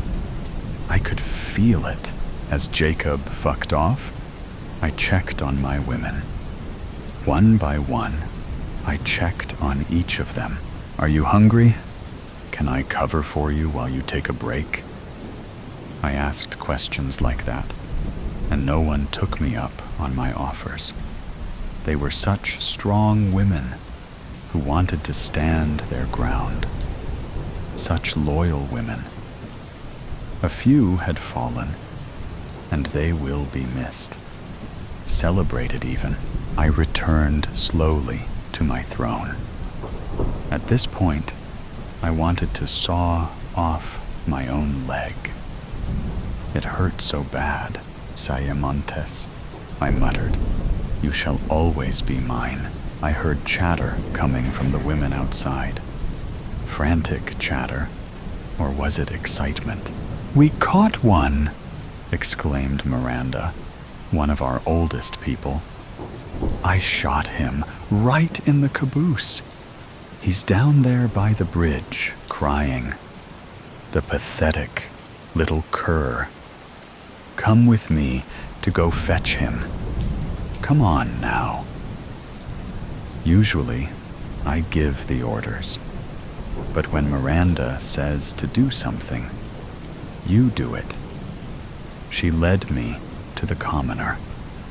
My heart raced as we approached with extreme caution. I did not know what to say, what to ask him, so I said, "Why? Why are you doing this? You're all going to die." The man just panted and stared at me for what was the second longest minute of my life. Then he said, "You got a pretty castle. What's it called?" "Siamontes," I said, as I withdrew that wicked knife. I handed it to Miranda. "Now saw off his head." I grabbed his hair with both of my hands. He squirmed and moaned. Then Miranda sawed away. She took great joy in it. Blood drenched both of us, but we did not care. As we turned around, the rest of the women were standing at the castle's entrance. They sobbed great tears of joy as they watched us. Even Samantha was crying. That never happened. Could it be? Was he the last one? Was it over? I grabbed Miranda and held her close. I kissed her forehead and said, "Oh, Siamantis, my beautiful castle filled with my beautiful people. Say, let's go get cleaned up. Tomorrow we can start a new chapter. It will be just us girls. Virus, I am so crushed by time. Time and these oozing wounds and the rotten flesh like mealy apple that is my chest cavity. Rotten skin and an infected mind. Gangrenous parietal. So insatiably starving for living flesh, to rend it in my grinding jaw, the music of muscle mashing between molars and canines. A beating heart, my own, a thick, bloody steak. The fog of insanity. I am a monster, a living dead. I was once a man, the axe head, dragging heavy in the dirt. A curved razor edge and an engraved raven screaming in the silver. Scratches all along the throat and dried blood caked from heel to toe. A thin trail drawn in my footsteps full of nightmares and terror. A horsefly crawls from a soggy hole in my cheek. Up ahead, in the cobalt blue between night and dawn, a cabin with windows boarded and the door barricaded. Faint whisper of light on the eastern rim, hope pretending to be where it's certainly not. Or is it truly there? Does hope still exist when your own has gone from the world? Footsteps forward. An animal slaughtered and torn to bits in the yard. A goat, most likely. Its rib cage shorn and sucked of the marrow. Bones and hooves make for lovely crowns. Some of the infected have shown an affinity for satanic macabre, my own skin crawling. The devil inside me too. Feed, devour carcasses, piled and burned and turned to ash. Skulls with strips of flesh melted to orbitals.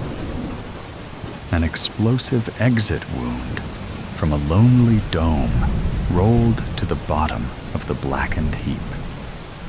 Shotgun, sawed off. The stench is unmistakable, an overpowering, mutant reek blowing about in the wind. Someone has defended this place well.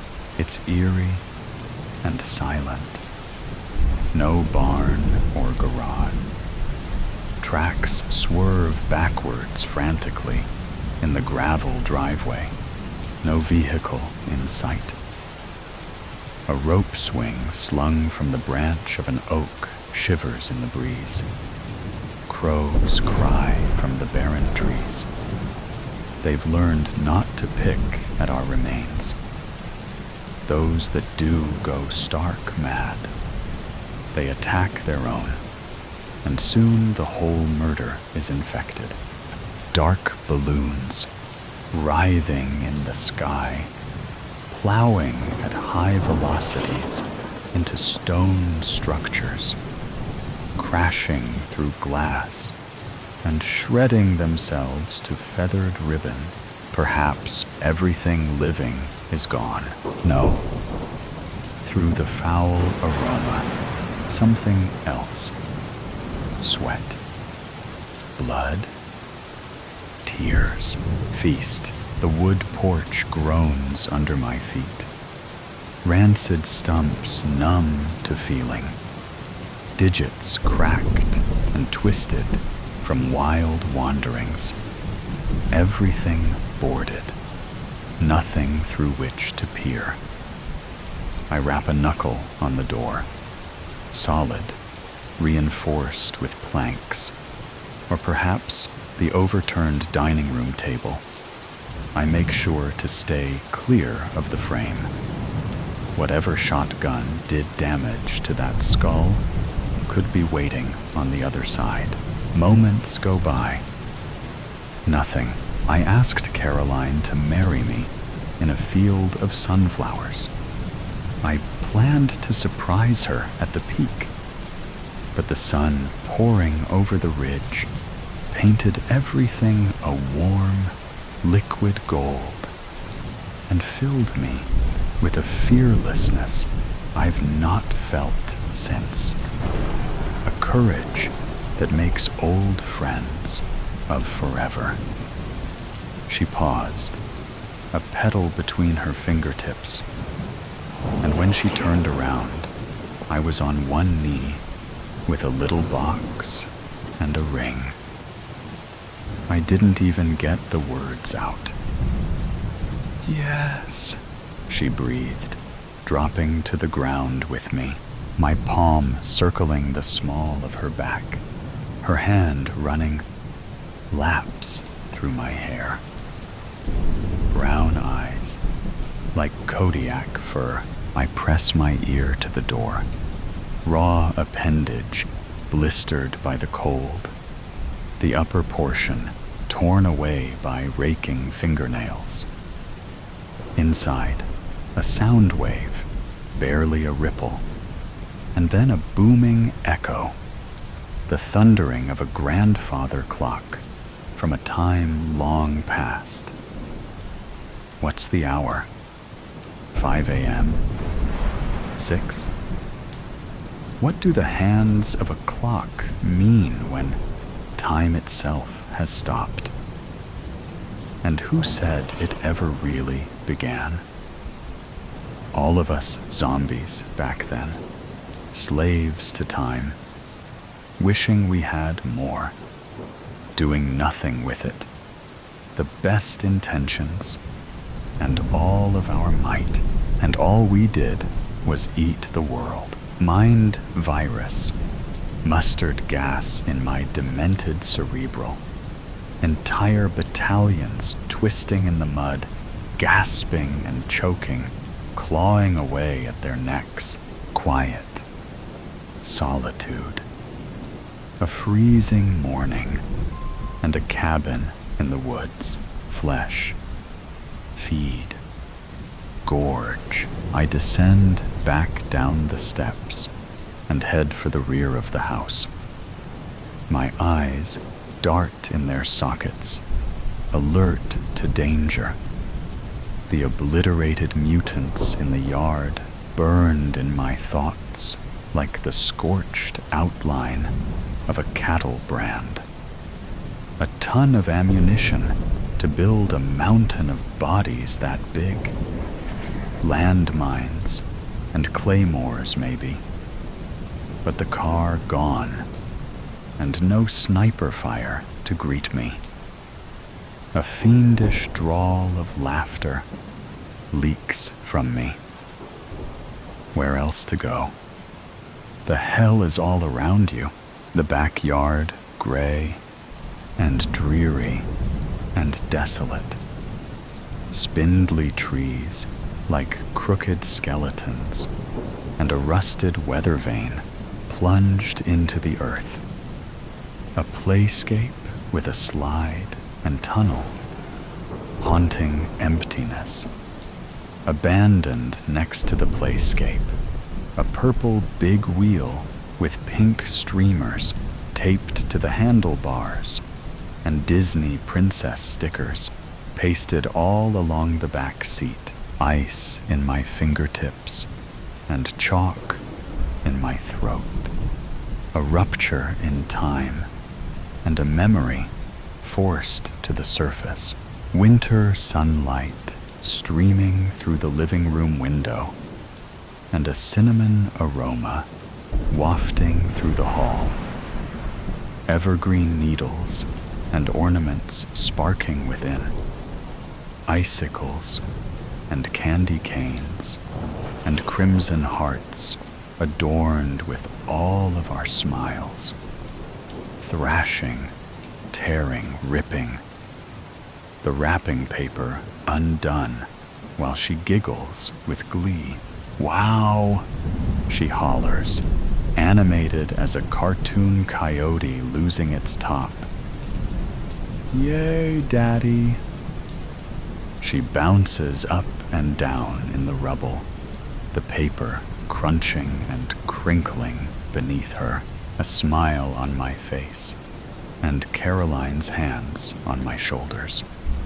She kisses my cheek and rests her chin on the top of my head. "Oh, what did you get her?" she asks, the size of the box exasperating the tone in her voice. Surely there's nowhere to put it. Not in this tiny space. "It's a big wheel, Mommy." She's flipping it sideways and shoveling away the mess to give her mother a clear view. Her eyes beam with excitement, and electricity crackles in the room. Fleece jammies and wool socks floating a few strands of her strawberry blonde locks in the sunlight.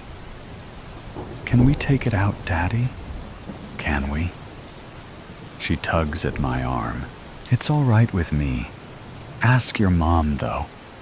Even Daddy has to ask Mom when he wants to do something around here." She bites her lip. She can be annoyed by the box occupying half the living room, or the childishness of her husband's silly, untrue joke. But what she can't deny is the thrill in her daughter's voice, or the simple joy that arises within a child when they receive a bike on Christmas. "Oh, okay," she relents, "but coat and boots on Missy. And take your father with you. I've got a breakfast casserole in the oven, and I still have to ice the cinnamon rolls." Gabby bounds from the room cheering. "And you?" She gives a playful shove. "Get that box down into the dumpster before I tape you inside and return to sender." I wrap her in my arms and take her down to the rug. She shrieks and we laugh and kiss, rolling around in the mess. The empty playscape again, front and center, and the big wheel lonely on the hard ground. Rage surges through me. I have the sudden urge to split a living thing in two, to pin its entrails to the wall. My hunger is an ocean, a quick twitch, wretched suffering, and a tweaking need for flesh between my teeth. There's a log on a stump from the before times when smoke from a chimney wasn't a sure way to get you killed. I raise the axe over my head and unleash an animal howl. I bring it down savagely, splitting the log in two and the stump 3/4 the way to the ground. Rage. Feed. I pry the axe free and return my gaze to the cabin.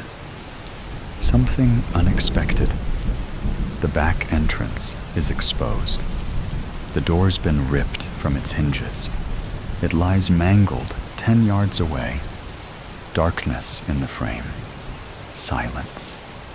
No movement, but my own steps forward. a snarling in my mind, an impatient unease. I pick up a stone and lob it through the door. No hail of gunfire, no screams shredding the silence. I hold the axe steady and enter. A trail of blood on the kitchen floor and a shattered coffee pot nearby. Jagged remains of dishes scattered everywhere. Bullets in the wall and casings at my feet. A confrontation. But where are the bodies? Or at least the remains? Somewhere near. The scent is stronger, and the sound audible through the door. It's clearer now. A radio. There's a radio playing. It's coming from the living room. More blood on the carpet.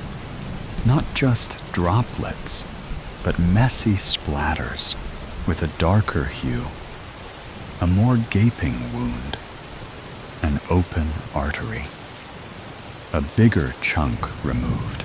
A green light blinks in the bookcase. The radio mumbles away. My monologue's out of control. I found the hole where the happiness goes. Lump in my throat and a throat in my tongue. I'm gonna scream at the top of my lungs. You get lost in the ocean. What do you do when you are so broken? The flood, the feeling comes over. How are you so loved and so lonesome? I press the power button and the noise ceases. Starving. I'm so starving. And unstable calm has bloomed within me.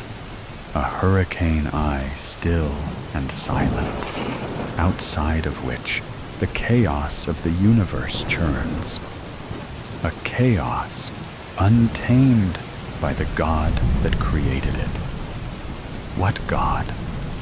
So much hatred in my heart. If infinite wisdom allows for this, then I wish to remain a feral beast forever.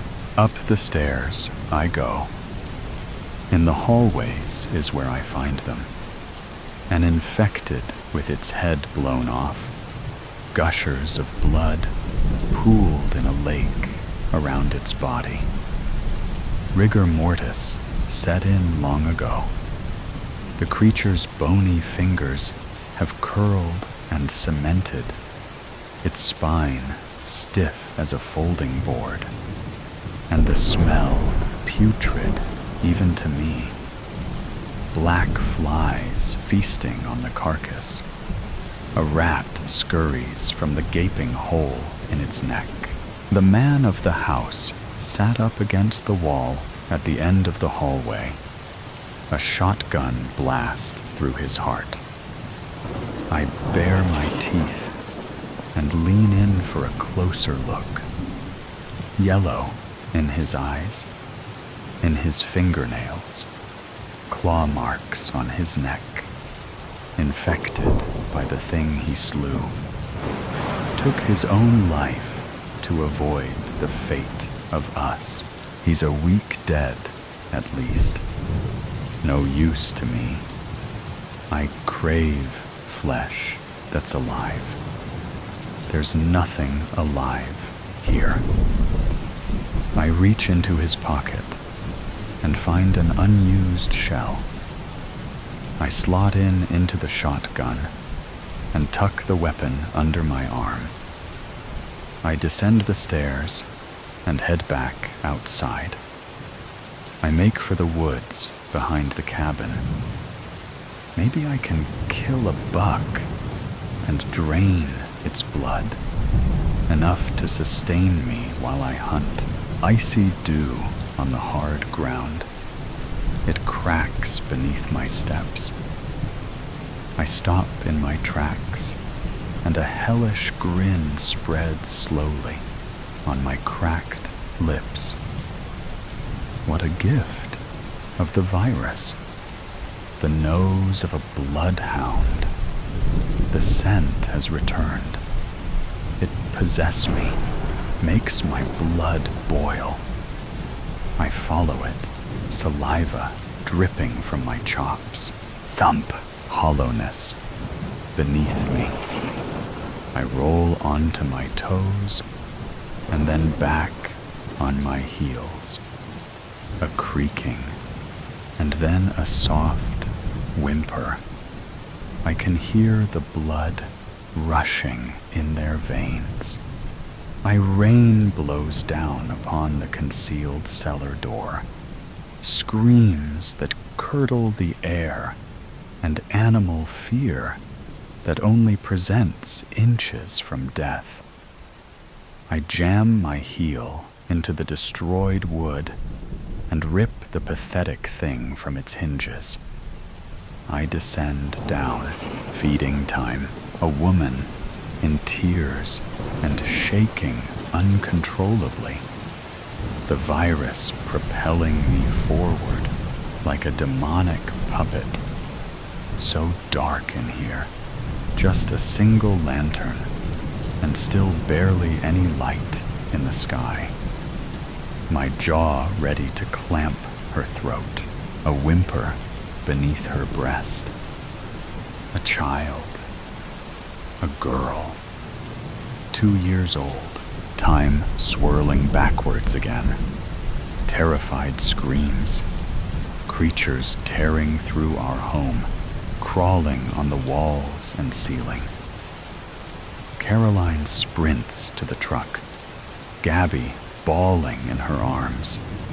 The pistol barks in my hand. A bullet explodes through the eye of a pursuing mutant. Now I'm tearing after both of them, heart in my throat, the fear of God releasing atmospheres of adrenaline. I rip open the cab door, but it's too slow. The creature's claws are in my calf, and he's drawn blood. I waste him with the last bullet in the chamber and fall backwards, dragged to the pavement. I can feel it surging inside of me. Caroline screaming, my face in her cupped hands, hot tears streaming down, foam in my mouth and violent convulsions. My windpipe is constricting. Go. I breathe. Caroline. Go. No, she cries. No, I won't leave you. Jagged needles of pain shooting up and down my limbs. Feverish sweat pouring from my glands. Go, or I'll kill you. She clutches harder. No, I won't. Yellow sun bursting in my corneas. Boiling rage and insanity beginning to blink its horrible visions. I take a final look at my baby girl. Then my last words before losing control. Go, or I'll kill her. The Jeep roars from the driveway, gravel dust clouds, and descends upon me. Wailing with her hands, pounding the glass, is Gabby. In her grip, her little Jonathan husky doll, time present again. In the dark cellar, a mother and her daughter. And in the terrified girl's hands, a stuffed beagle. Her own Jonathan. I jolt backwards, the cords in my neck straining under great pressure. Oxygen has evacuated my lungs. Kill. Feed. Musty in the cellar. A dankness that comes with the dark and wet. Go, Caroline. I won't. I collapse to my knees and retch. Blood in my eyes. Ravenous hunger that grips me. The woman clutches her girl and cries. She rocks back and forth, covering her daughter's eyes. "No, I can't. No, I won't." Choked words between the retching. "I won't leave you. Go, or I'll kill her." The fury is about to take over. I can feel it cresting into the abyss.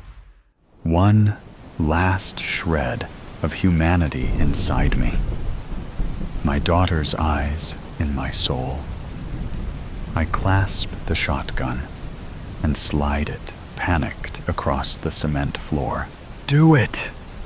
I scream. But the virus has taken everything, and it comes out as a wild, maniacal howl. I'm overtaken, completely overrun. There is no more of me left. She lunges for the shotgun. I lunge to feast. A blast shatters the morning. There is no more of me left. A blinding light at the end of my nightmare. "Eddie, it's bedtime," Mama would shout at me, shaking me out of my intense focus as I stared at the television set. She would add, "I don't know why I let you watch those shows. You only end up peeing in your bed because of your nightmares." Feeling embarrassed in front of my older sister, I would respond in self-defense. "You would get the heebie-jeebies from Alfred Hitchcock, too. Mama, he is the master and hero of all that is dark and sinister." She would not have any of it from a 10-year-old. "Eddie, enough of your mouth. Get to bed." And that was the end of our discussion until tomorrow night. Reluctantly, I trudged upstairs to my bedroom. I had my normal ritual for going to bed. No, it was not brushing my teeth or washing my face. I would search every corner of my room, looking for suspicious evidence that creatures were patiently hiding for their next meal. Me. Once I canvassed every nook and cranny, I would slither under my covers, imagining that it represented a force field from all supernatural beings and beasts. Feeling some assurance that I was safe, I would drift off to a light sleep. A scraping branch against the house, a creaking pipe, a howling wind, or murmuring voices would be enough to rustle me out of my delicate slumber. I would wake with a start and repeat my ritual. Then, for the rest of the night, fall in and out of sleep. I figured a gruesome beast must have taunted me, because, unfortunately, it was very damp between my sheets when I awoke in the morning. Like any other morning, my sister would offer up her compliments. "You look like hell. Eddie, did you wake up in the jaws of a monster this morning? Did you have to swim out of your bed?" I turned to her with a sardonic grin, saying, "Be careful, or my swamp monster might swim in your bed some night." She looked at me with disgust, saying, "Eddie, you are so revolting." My breakfast then proceeded without interruption.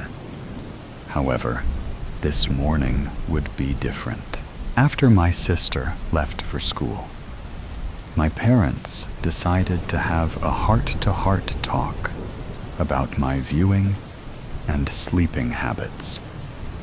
They had planned this out well, because no counter-argument I mustered up would change their plans about my immediate future. I understand parents want the best for their children, but I felt they were overstepping their bounds by compelling me to see a psychiatrist about my problem, my incontinence problem. At least, that was what I thought it would be about. The ruse to see a psychiatrist was not for incontinence, but for treatment of my obsessive-compulsive disorder, OCD, and insomnia. Apparently, my parents were keenly aware of my behavior at night. I was not aware the behaviors manifested themselves during daytime at school. My teachers were decidedly concerned, requesting my parents to intervene and find treatment for my disorders. My psychiatrist was empathetic to my interests and actually encouraged me to continue in my pursuit of thriller, scary, shock movies, games, and activities. He was so impressed that I could nearly remember all of my dreams, especially the nightmares.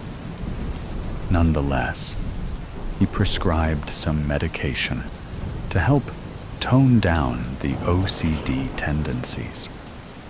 His counseling therapy helped me to focus on self-control and restraint of successive, redundant behaviors. Some medicinal assistance also helped with the quality of my sleep and significantly reduced the incidence of my incontinence and snarky comments from my sister in the mornings. As the years passed, I was better. I felt rejuvenated.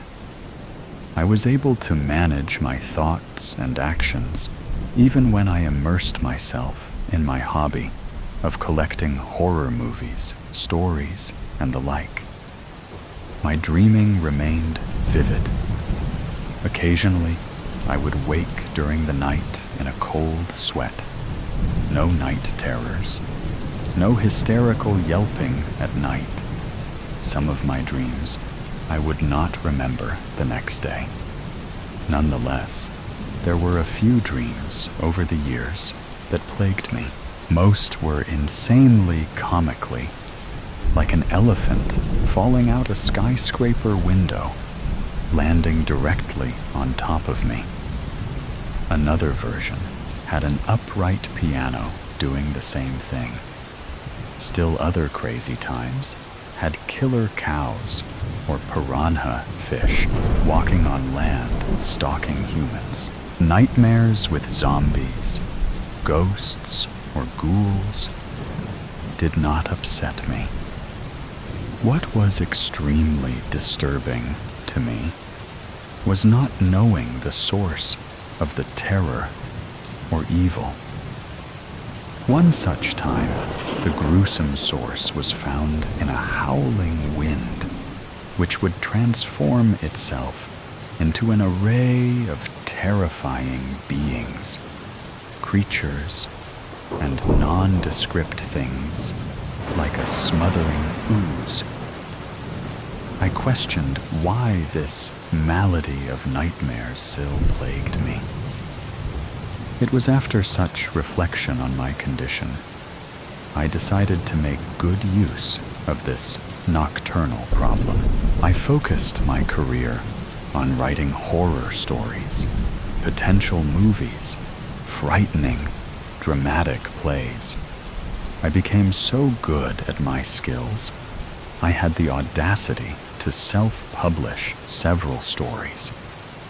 To my amazement, a producer in Hollywood got a hold of one of my published stories. Before I realized it, I had a smash horror hit on the big screen.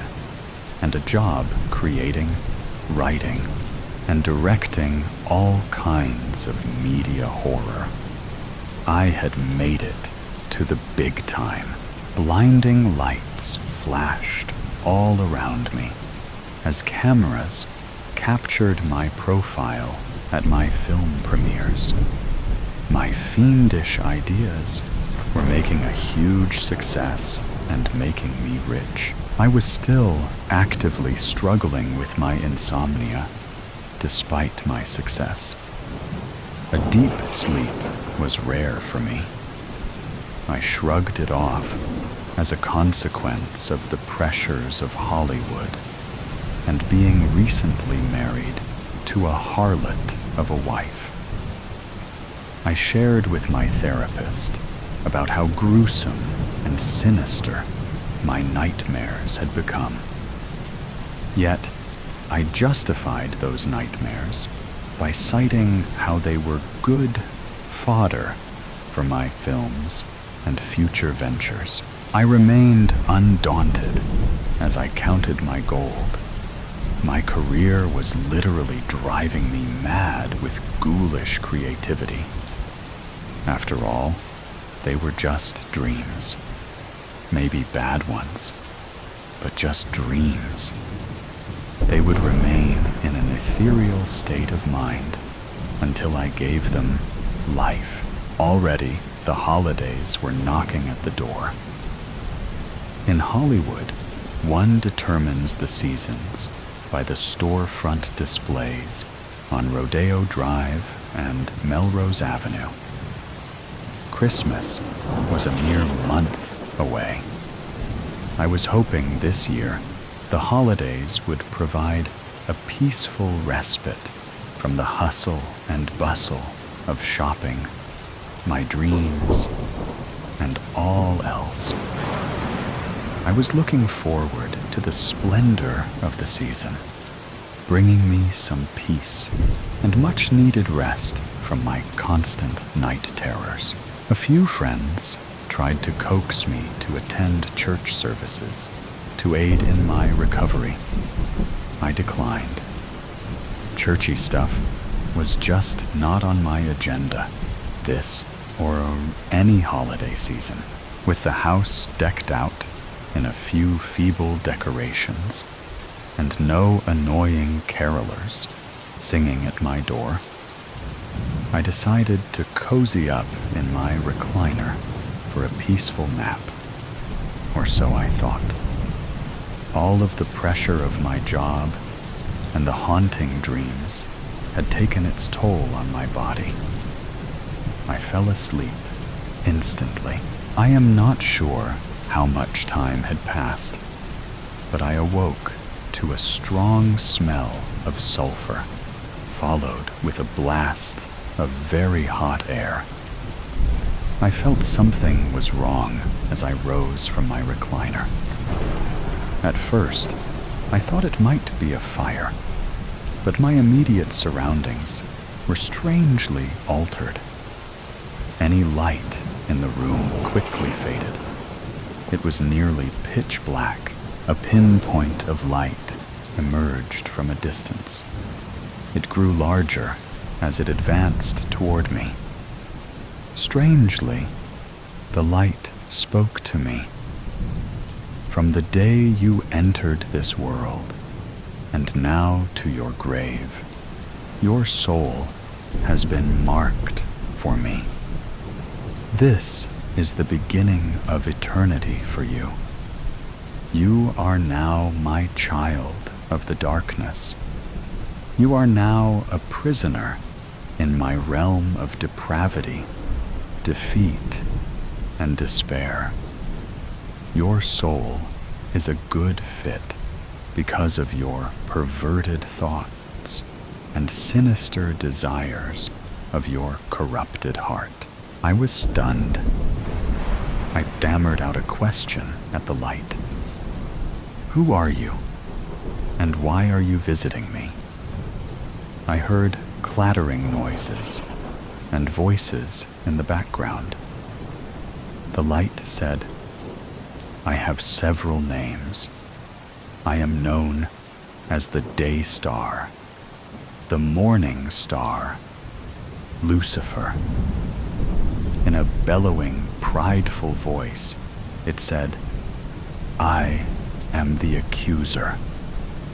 Instantaneously, a terrifying dragon appeared, hissing fire and sulfurous acid as it spoke these words. I am Satan, the deceiver and devourer of the whole universe. I was incredulous and could not speak. The dragon continued on. I am here because it has been your desire to delve deeper into all things purely evil and wicked. Ever since you were a child, you set your things on devilish, depraved images. I filled your mind with them, but you were never satisfied, always wanting more and more to fill up your lustful yearning for the macabre. You became successful at using my craft of malevolence in this world. Now it is time for you to repay me for all that I have given you. I frantically looked for a way out. There was none. With a trembling voice, I said, I never asked for this. Since I was a child, my nights have been filled with extreme anxiety and insomnia. You made my life a living hell. Satan quickly responded, My boy, my foolish boy, that is exactly the point. Your fascination with wickedness and death have preoccupied your mind through your entire pitiful life. I just gave you what you wanted. A living hell. You devalue human life with wretchedness and contempt by the monstrosities you have created. That is what your heart desires. Satan chuckled through his explanation. He showed me a vision of human faces etched in despair. I heard voices crying out in blood-curdling wailing. There was incessant gnashing of teeth. Flames engulfed the disembodied faces. Roaring conflagrations of intense fire and heat spewed from the vision, causing me to fall back. I was mortified and overcome with great fear. Satan spoke again with confidence. You are trapped by your earthly desires. There is no way out. My final gift is for you to capture the misery, hopelessness, and utter terror of hell in your next earthly venture. After that, your soul belongs to me in the everlasting fires of hell. In protest, I declared, Oh my God in heaven, no way on God's green earth do I plan to spend eternity with you, you ghastly vermin of mankind. At the mention of God, Satan cringed. He vehemently argued, I took care of him 2,000 years ago. I made sure he was dead, this self-proclaimed prophet, called the Christ, who called himself God. He healed pathetic people, but he could not save himself from a cross of death. I won, and now I am the victor of everything. My realm is full of the shadowy souls of despicable and evil men and women, believers and non-believers of this so-called God. I saw in that moment Satan trembling and doubting his words. That lapse gave me a moment to remember something from my childhood and the Christmases I had with my family. My mama would recount the birth of Jesus, the Christ in Bethlehem. She reminded me of my baptism of water into the community of believers in Christ. I remembered the peace and joy I received. That was a time when I had no nightmares, no night terrors. These memories made me feel stronger. In my boldness, being filled with the Spirit, I proclaimed to Satan, regardless of my sordid past and sinful actions, you, Satan, have no claim on my soul. Your lies and indictments are not binding, because Jesus, the Christ, came to your insidious place to proclaim his victory over you. Where, O death, is your victory? O death, where is your sting? Satan cowered at my words. I continued with amazing fortitude. I believe in God the Father, maker of heaven and earth. I believe in Jesus, the Christ who suffered, died, and rose again for my sins. You, Satan, are a liar, and the truth is not in you. You are damned, but I am not, because the Christ has forgiven me of my iniquities and wretchedness. The Christ is my way out of this nightmare. Begone, Satan, in the name of Jesus. A thunderous rage poured out like earthquakes, volcanoes, and raging storms simultaneously erupting from the evil one. Instantly, Satan departed, and this frightening nightmare ended. In his wake, a blinding light emerged. I peered at the light. I saw a star hovering above a man and woman, gathered at a crib of straw. In that crib, I saw a baby wrapped in cloth, and the space around me was illuminated with an incredible light. A great peace descended upon me, releasing me of my terrorizing night afflictions. May your dreams be filled with joy and peace of the baby whose dream became reality to save man from himself. There were shepherds living out in the fields nearby. It was night, and they were taking care of their sheep. An angel of the Lord appeared to them, and the glory of the Lord shone around them. They were terrified, but the angel said to them, "Do not be afraid. I bring you good news. It will bring great joy for all the people. Today in the town of David, a Savior has been born to you. He is the Messiah, the Lord. Here is how you will know I am telling you the truth. You will find a baby wrapped in strips of cloth and lying in a manger." Suddenly, a large group of angels from heaven also appeared. They were praising God. They said, "May glory be given to God in the highest heaven, and may peace be given to those he is pleased with on earth. Witch and judge, I am here, in my skin, in my flesh.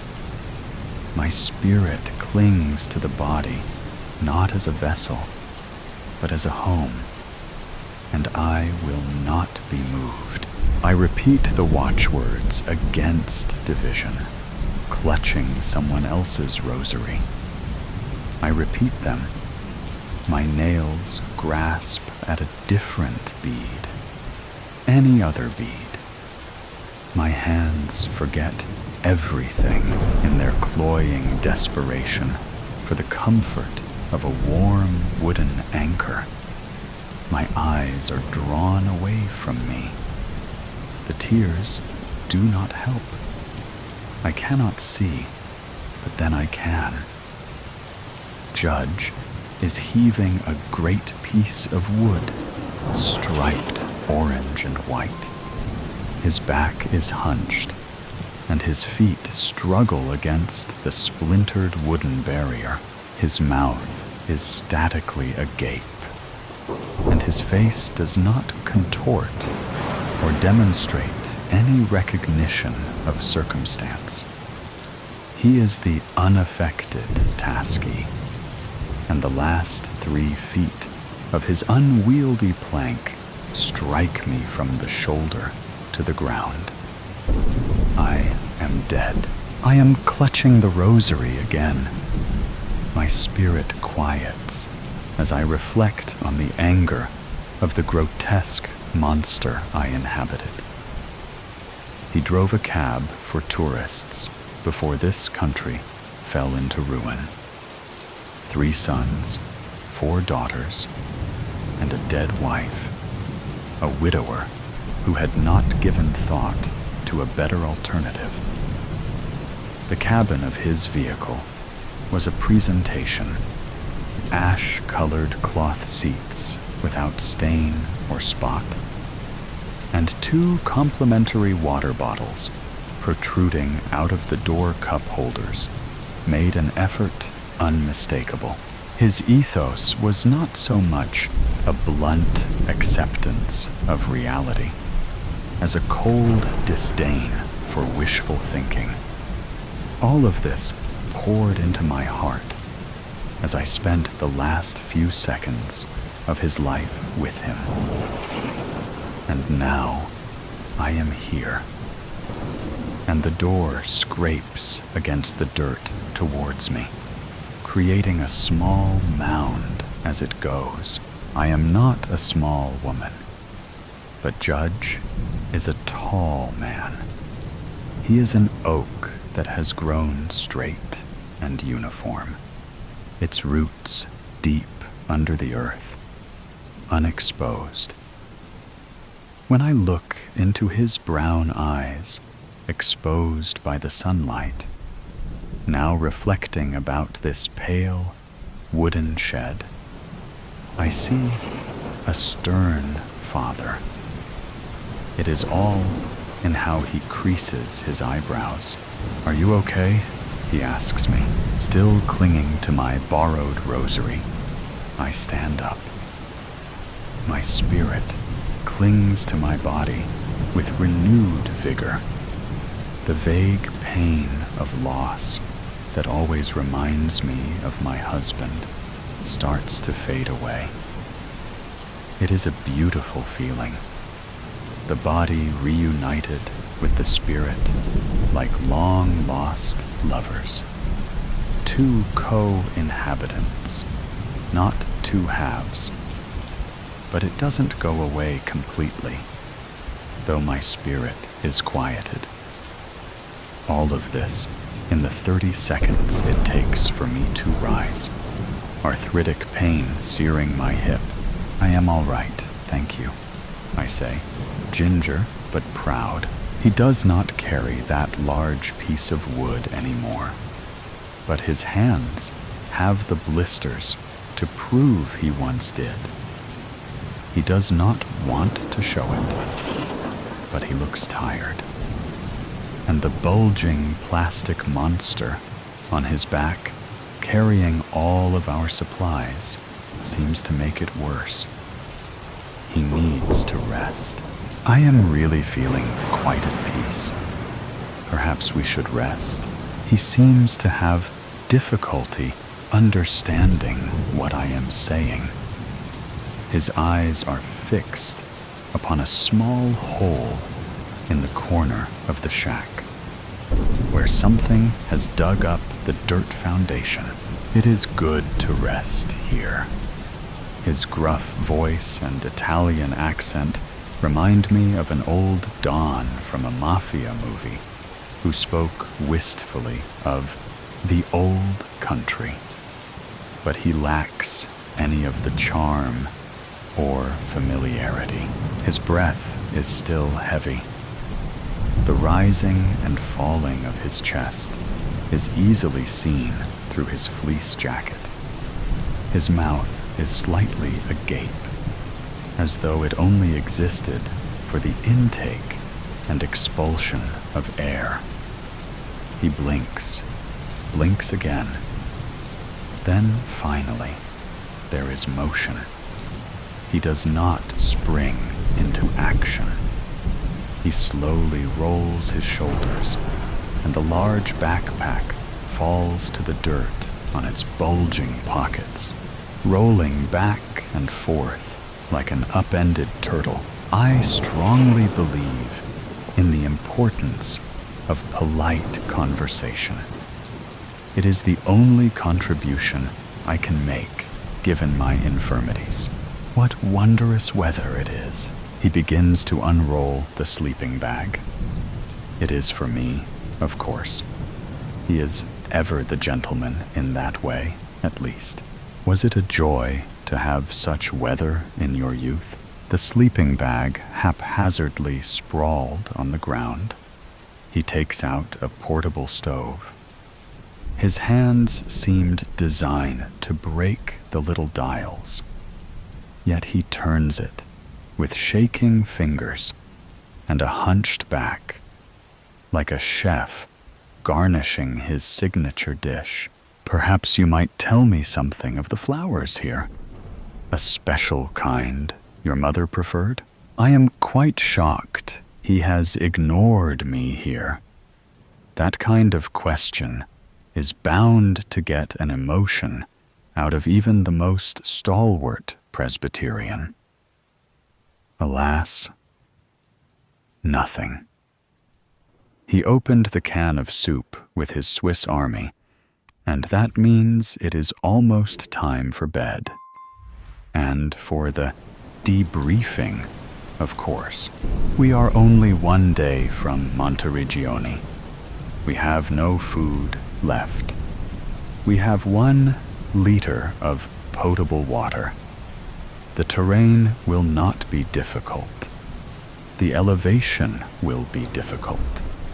We will leave at 600. We will arrive before 1800. Do you have any questions? As his words come out, I feel a twisting frustration. 2 months of scavenging Rome. A week of marching through Tuscany. So many dead people. Good people. Good people that he killed. How many more of them will you murder before you let me leave? He raises his busy, unkempt unibrow. You have a burden. I have a burden. You have a burden? I watch you. I see what they see. I feel what they feel. They had hopes. Do you? I do, witch. A couple of tears form in the corner of my eyes. They are both pitch black. I start scratching my blotchy red skin. He does not say it with the twisting of inflection or with intention to harm. My name is Marigold. I thrust my finger forward at him, and some rogue conscience makes me feel silly. But is the right gesture for the right moment. I need you, witch, and you need me. I am his tool. His edge against the infected, and nothing more. They are not demons, and I am not a witch. You are deranged. You are sick. The next time they are near us, I just might not tell you anything. I might just take a little trip with them. Then I will die. My legs have adjusted to the long days of walking, but I am still exhausted. I want to prolong the argument. I want to share how the infected feel with him. I certainly have tried. I want him to see the crisp interior of the cab. I want him to know about the children and the mothers and the friends and the loved ones. But I don't think any of that would matter. At this point, I doubt he has any point of reference. He must be a statue brought to life, or a thing sprung out of the ground.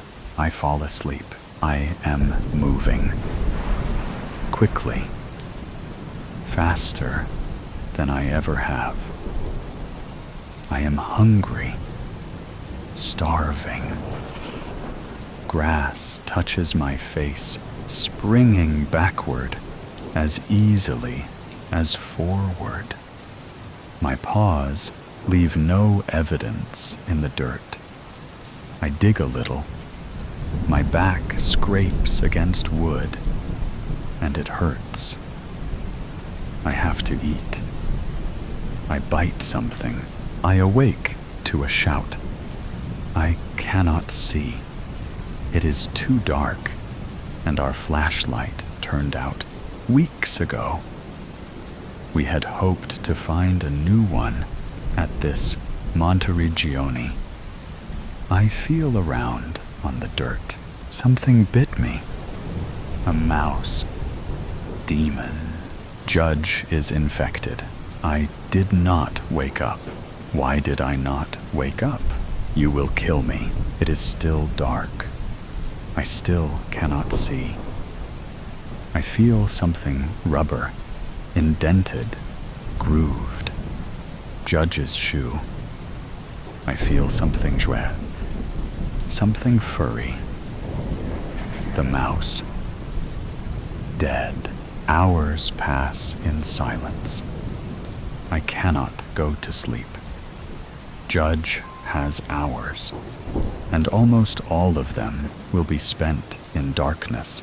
Dim morning light fills the shed. Judge shoved it open hours ago, but only now I noticed. What I would give for an infected to stumble nearby. I would do anything to be someone else. I would do anything not to be Judge's comforter. We do not talk. I do not apologize for my outburst, and a regrettable part of my soul feels schadenfreude, as Judge will have to suffer as an infected. He has made others suffer so much. He has killed so many of them, and I am the witness to their pain. I resolve to not kill him. I look at Marigold. She is a pitiful thing. Wretched, even. Marigold stands up. I stand up. I am Judge, but I am also the witch. But I am also Marigold. I am Judge. I want nothing more than to not be this thing, this demon. I want to see a happy world. I prayed so much for the witch. I loved her, and now she is standing up. She drives the Swiss Army into my neck, and I stumble. I die. A tear for Mr. Pessbody. Evelyn was a woman in her mid-30s who seemed to have it all. A successful career and a beautiful home.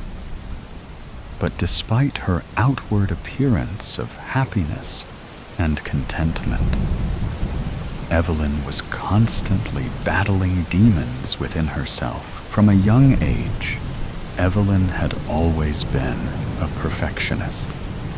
She excelled in school, graduated top of her class, and landed a high-paying job at a prestigious law firm. But as the years went by, the pressure to maintain her flawless image became overwhelming.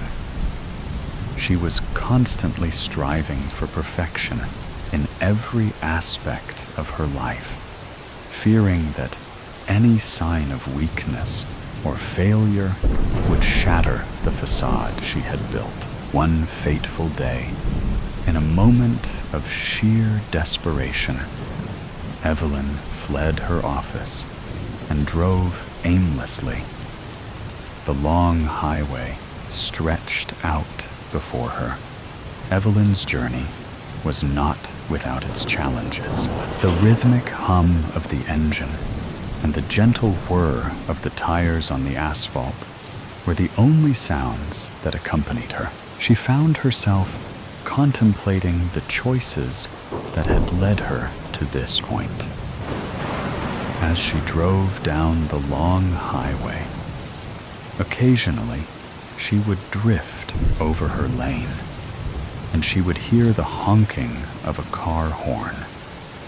She would be lost in thought and not paying attention to the road, which is something she never done before.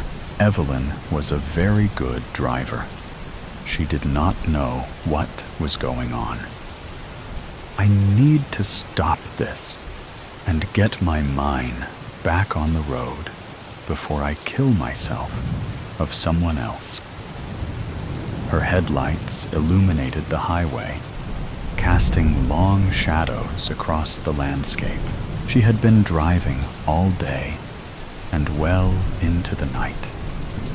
Her eyes were heavy and burning from the headlights blaring in her eyes. She gripped the steering wheel, her knuckles turning white as she navigated the road ahead. The miles seemed to stretch on endlessly, the road disappearing into the darkness ahead. But she wasn't afraid. She knew she needed to stop soon. The sign up ahead read, "Exit 1 mile." As she exited the highway, she felt a sense of dread. It was not a well-lit road. C let out a sigh of relief as she seen a Waffle House sign lit up. But to get to the Waffle House parking lot, she had to go through an old, abandoned gas station. As she cut through the station, she could see a shadowing figure standing on the corner of the abandoned station. She couldn't take her eyes off the figure. It was as if he was staring right through her. As she pulled into the Waffle House parking lot, she bumped into the curb, which broke her fixation of the figure at the gas station. She exited the car and went inside. It was a drab-looking place. As she looked around, the waitress said she could sit anywhere. Evelyn took a seat near the waitress station. She felt safer there. For some reason, couldn't shake the feeling of impending doom. Evelyn tried to rationalize her fears, telling herself that it was just irrational paranoia or stress getting the best of her.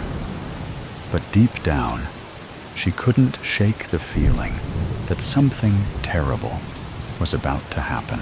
Evelyn said she would like a cup of coffee. As the waitress was pouring her coffee, curiosity got the best of her, and she couldn't resist asking the waitress about the man. "Who is that man standing over there?" Evelyn inquired, nodding towards the figure outside. The waitress paused for a moment, glancing out the window before turning back to Evelyn with a puzzled expression. "I don't see anyone, dear. Are you sure you're not mistaken?" she replied, furrowing her brow in confusion. Evelyn sat there quietly, drinking her coffee. Evelyn must have fallen asleep. She felt a gentle shaken on her shoulder. She smiled at the waitress, then got up, paid for her coffee, then went to the restroom. She splashed cold water on her face. As she was leaving, Evelyn thanked the waitress and headed to her car, dreading the drive ahead. She was tired. The tiredness in her bones weighed her down, making the thought of sitting behind the wheel seem like a daunting task. As she was getting in the car, Evelyn looked over at the station. She could see the man starting her way. Panic took over, and she hit the gas, sending gravel spraying, ricocheting off the underneath of her car. She flew through the parking lot. The adrenaline pumped through her veins. The stop sign loomed ahead, but she had no intention of slowing down. With a defiant attitude, she pressed down on the gas pedal even harder, the tires squealing in protest as she hit the pavement. As she got onto the interstate, with fear in her eyes, Evelyn keeps looking in her rearview mirror as if the shadowing figure was about to bite her on the behind. Evelyn hadn't noticed that she was going well over 80, her eyes fixated on the rear view. But when she finally got the strength to take her eyes off the rear view, to look at the road ahead, there in front of her was a semi stalled in her lane. With no time to react, Evelyn let out a horrifying, blood-curdling scream. Evelyn's eyes opened, and she jotted up, unaware of where she was. The room was spinning around, and her head hurt. Her boss, Mr. Peabody, was knelling next to her. "No, don't move." He was telling her to take it easy, that she had a bad fall and hit her head, and the ambulance was on the way.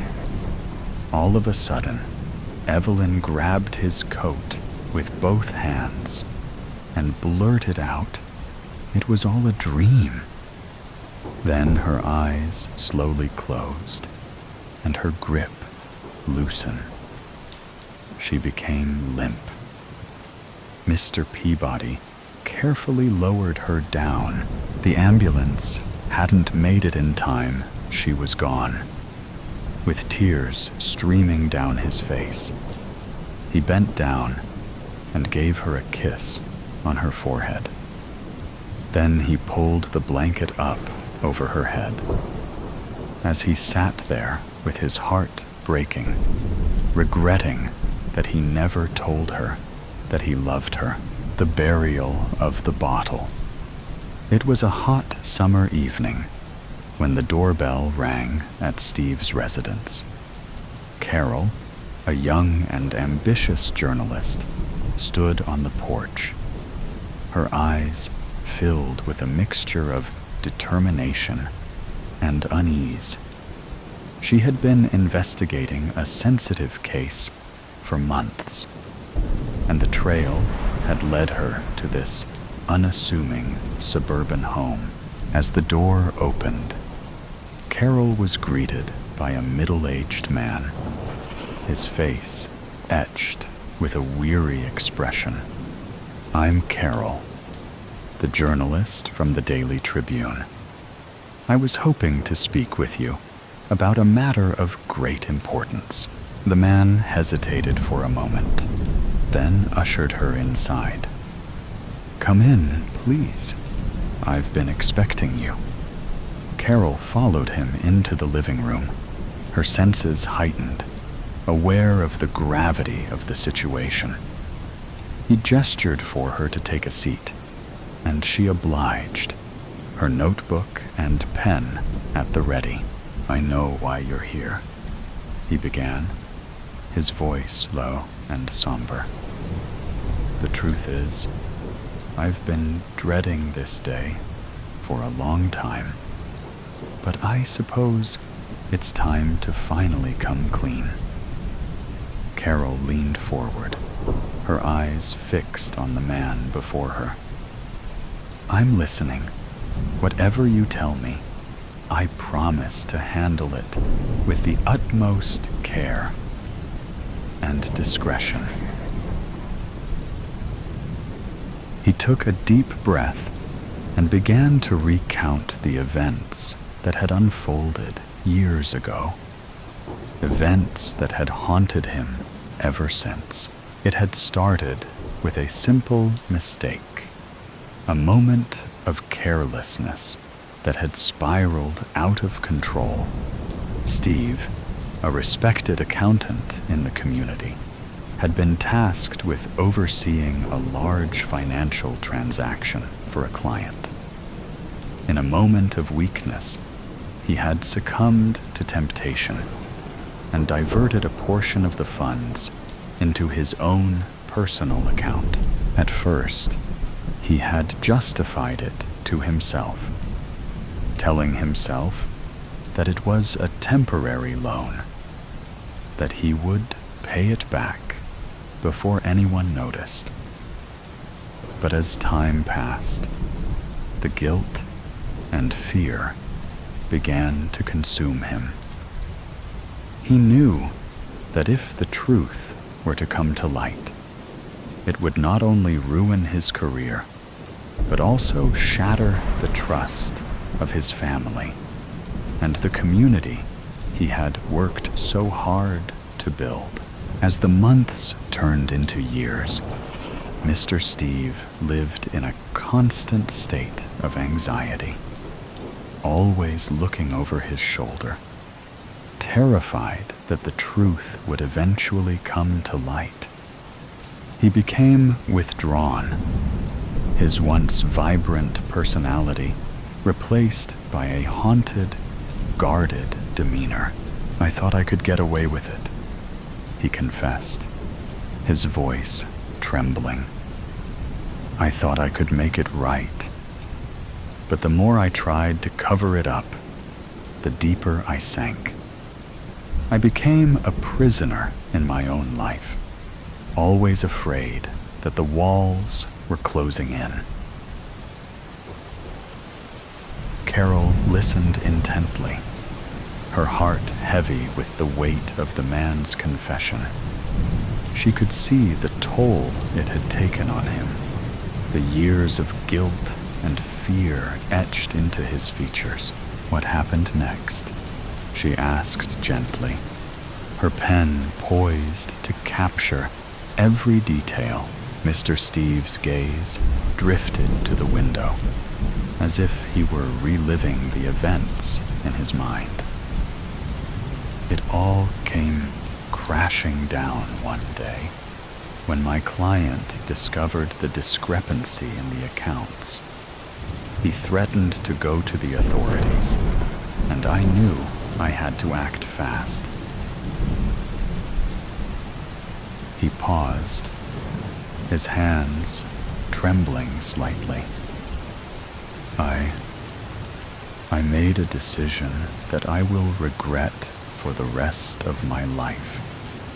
I couldn't let everything I had built be destroyed, so I made the client disappear. Carol's eyes widened in shock, and she felt a chill run down her spine. "You mean you killed him? The gravity of his words hung in the air, and Carol found herself struggling to process the information. She had come here expecting a story of financial impropriety, but this was something far more sinister. She was so caught up in the moment that she did not hear the two men come into the room from the kitchen. Before she knew it, one of the men had put his hand over her mouth and nose, suffocating her as they were putting her body in the back of the truck. They heard a voice telling them, "You know what to do." The sun beat down mercilessly on the dusty road as the two men in the battered pickup truck navigated the winding path through the vast expanse of the desert. The air was thick with the scent of gasoline and the faint hint of something more sinister. Albert gripped the steering wheel, his knuckles turning white as he focused intently on the road ahead. His partner, Bill, sat silently in the passenger seat, his gaze fixed on the horizon. Neither of them spoke, the only sound filling the cab being the rumble of the engine and the occasional crunch of gravel beneath the tires. As they drove, the landscape around them transformed from the sparse, scrubby vegetation of the desert's edge to the vast, undulating dunes that stretched out as far as the eye could see. The heat was oppressive, and sweat beaded on their brows, but they pressed on, their destination etched in their minds. Albert's thoughts drifted to the events that had led them to this moment. It had been a job like any other, a simple task that they had carried out countless times before. But this time, something felt different. Perhaps because they had never killed a woman before. Now, they were tasked with the grim duty of disposing of the body, a task that weighed heavily on their minds. They had chosen this remote location, far from prying eyes, to carry out their macabre task. The desert, with its endless expanse and unforgiving terrain, was the perfect place to bury their secret. As the truck rumbled on, Albert's gaze drifted to the rearview mirror, his eyes scanning the horizon for any sign of pursuit. But the road behind them was empty, save for the occasional tumbleweed that danced across the asphalt. The minutes ticked by, and the sun began to dip lower in the sky, casting long shadows across the dunes. Finally, Albert spotted a small, weathered sign in the distance, indicating their turnoff. He slowed the truck, steering it off the main road and onto a narrow, winding path that led deeper into the desert. The going was rough, the truck bouncing and lurching over the uneven terrain. But Albert navigated it with the skill of a seasoned driver, his eyes fixed on the task at hand. Bill remained silent, his hands gripping the door handle as they navigated the treacherous path. After what felt like an eternity, the truck finally came to a stop in a small, secluded valley. The men stepped out, their muscles aching from the long drive. They surveyed the area, their eyes scanning for any signs of life or prying eyes. Satisfied that they were alone, they set to work. Grabbing a shovel from the back of the truck, they began to dig, their movements methodical and efficient. The sand was hot beneath their feet, and sweat poured down their faces as they worked in silence. The sound of the metal blade cutting through the hard-packed earth echoed through the valley. The only sound breaking the eerie silence as they dug, their thoughts drifted to the life they had taken, the weight of their actions bearing down on them. They had both been in this line of work for years, hardened by the violence and the constant threat of danger. But this was different. The hole grew deeper, the pile of displaced soil growing ever higher. Finally, after what felt like an eternity, they reached the desired depth. They both hesitated for a moment, staring down into the darkness. But then, without a word, carefully, they lowered the body into the grave, their movements slow and deliberate. Once the body was in place, they began to fill the hole, their shovels biting into the earth with each thrust.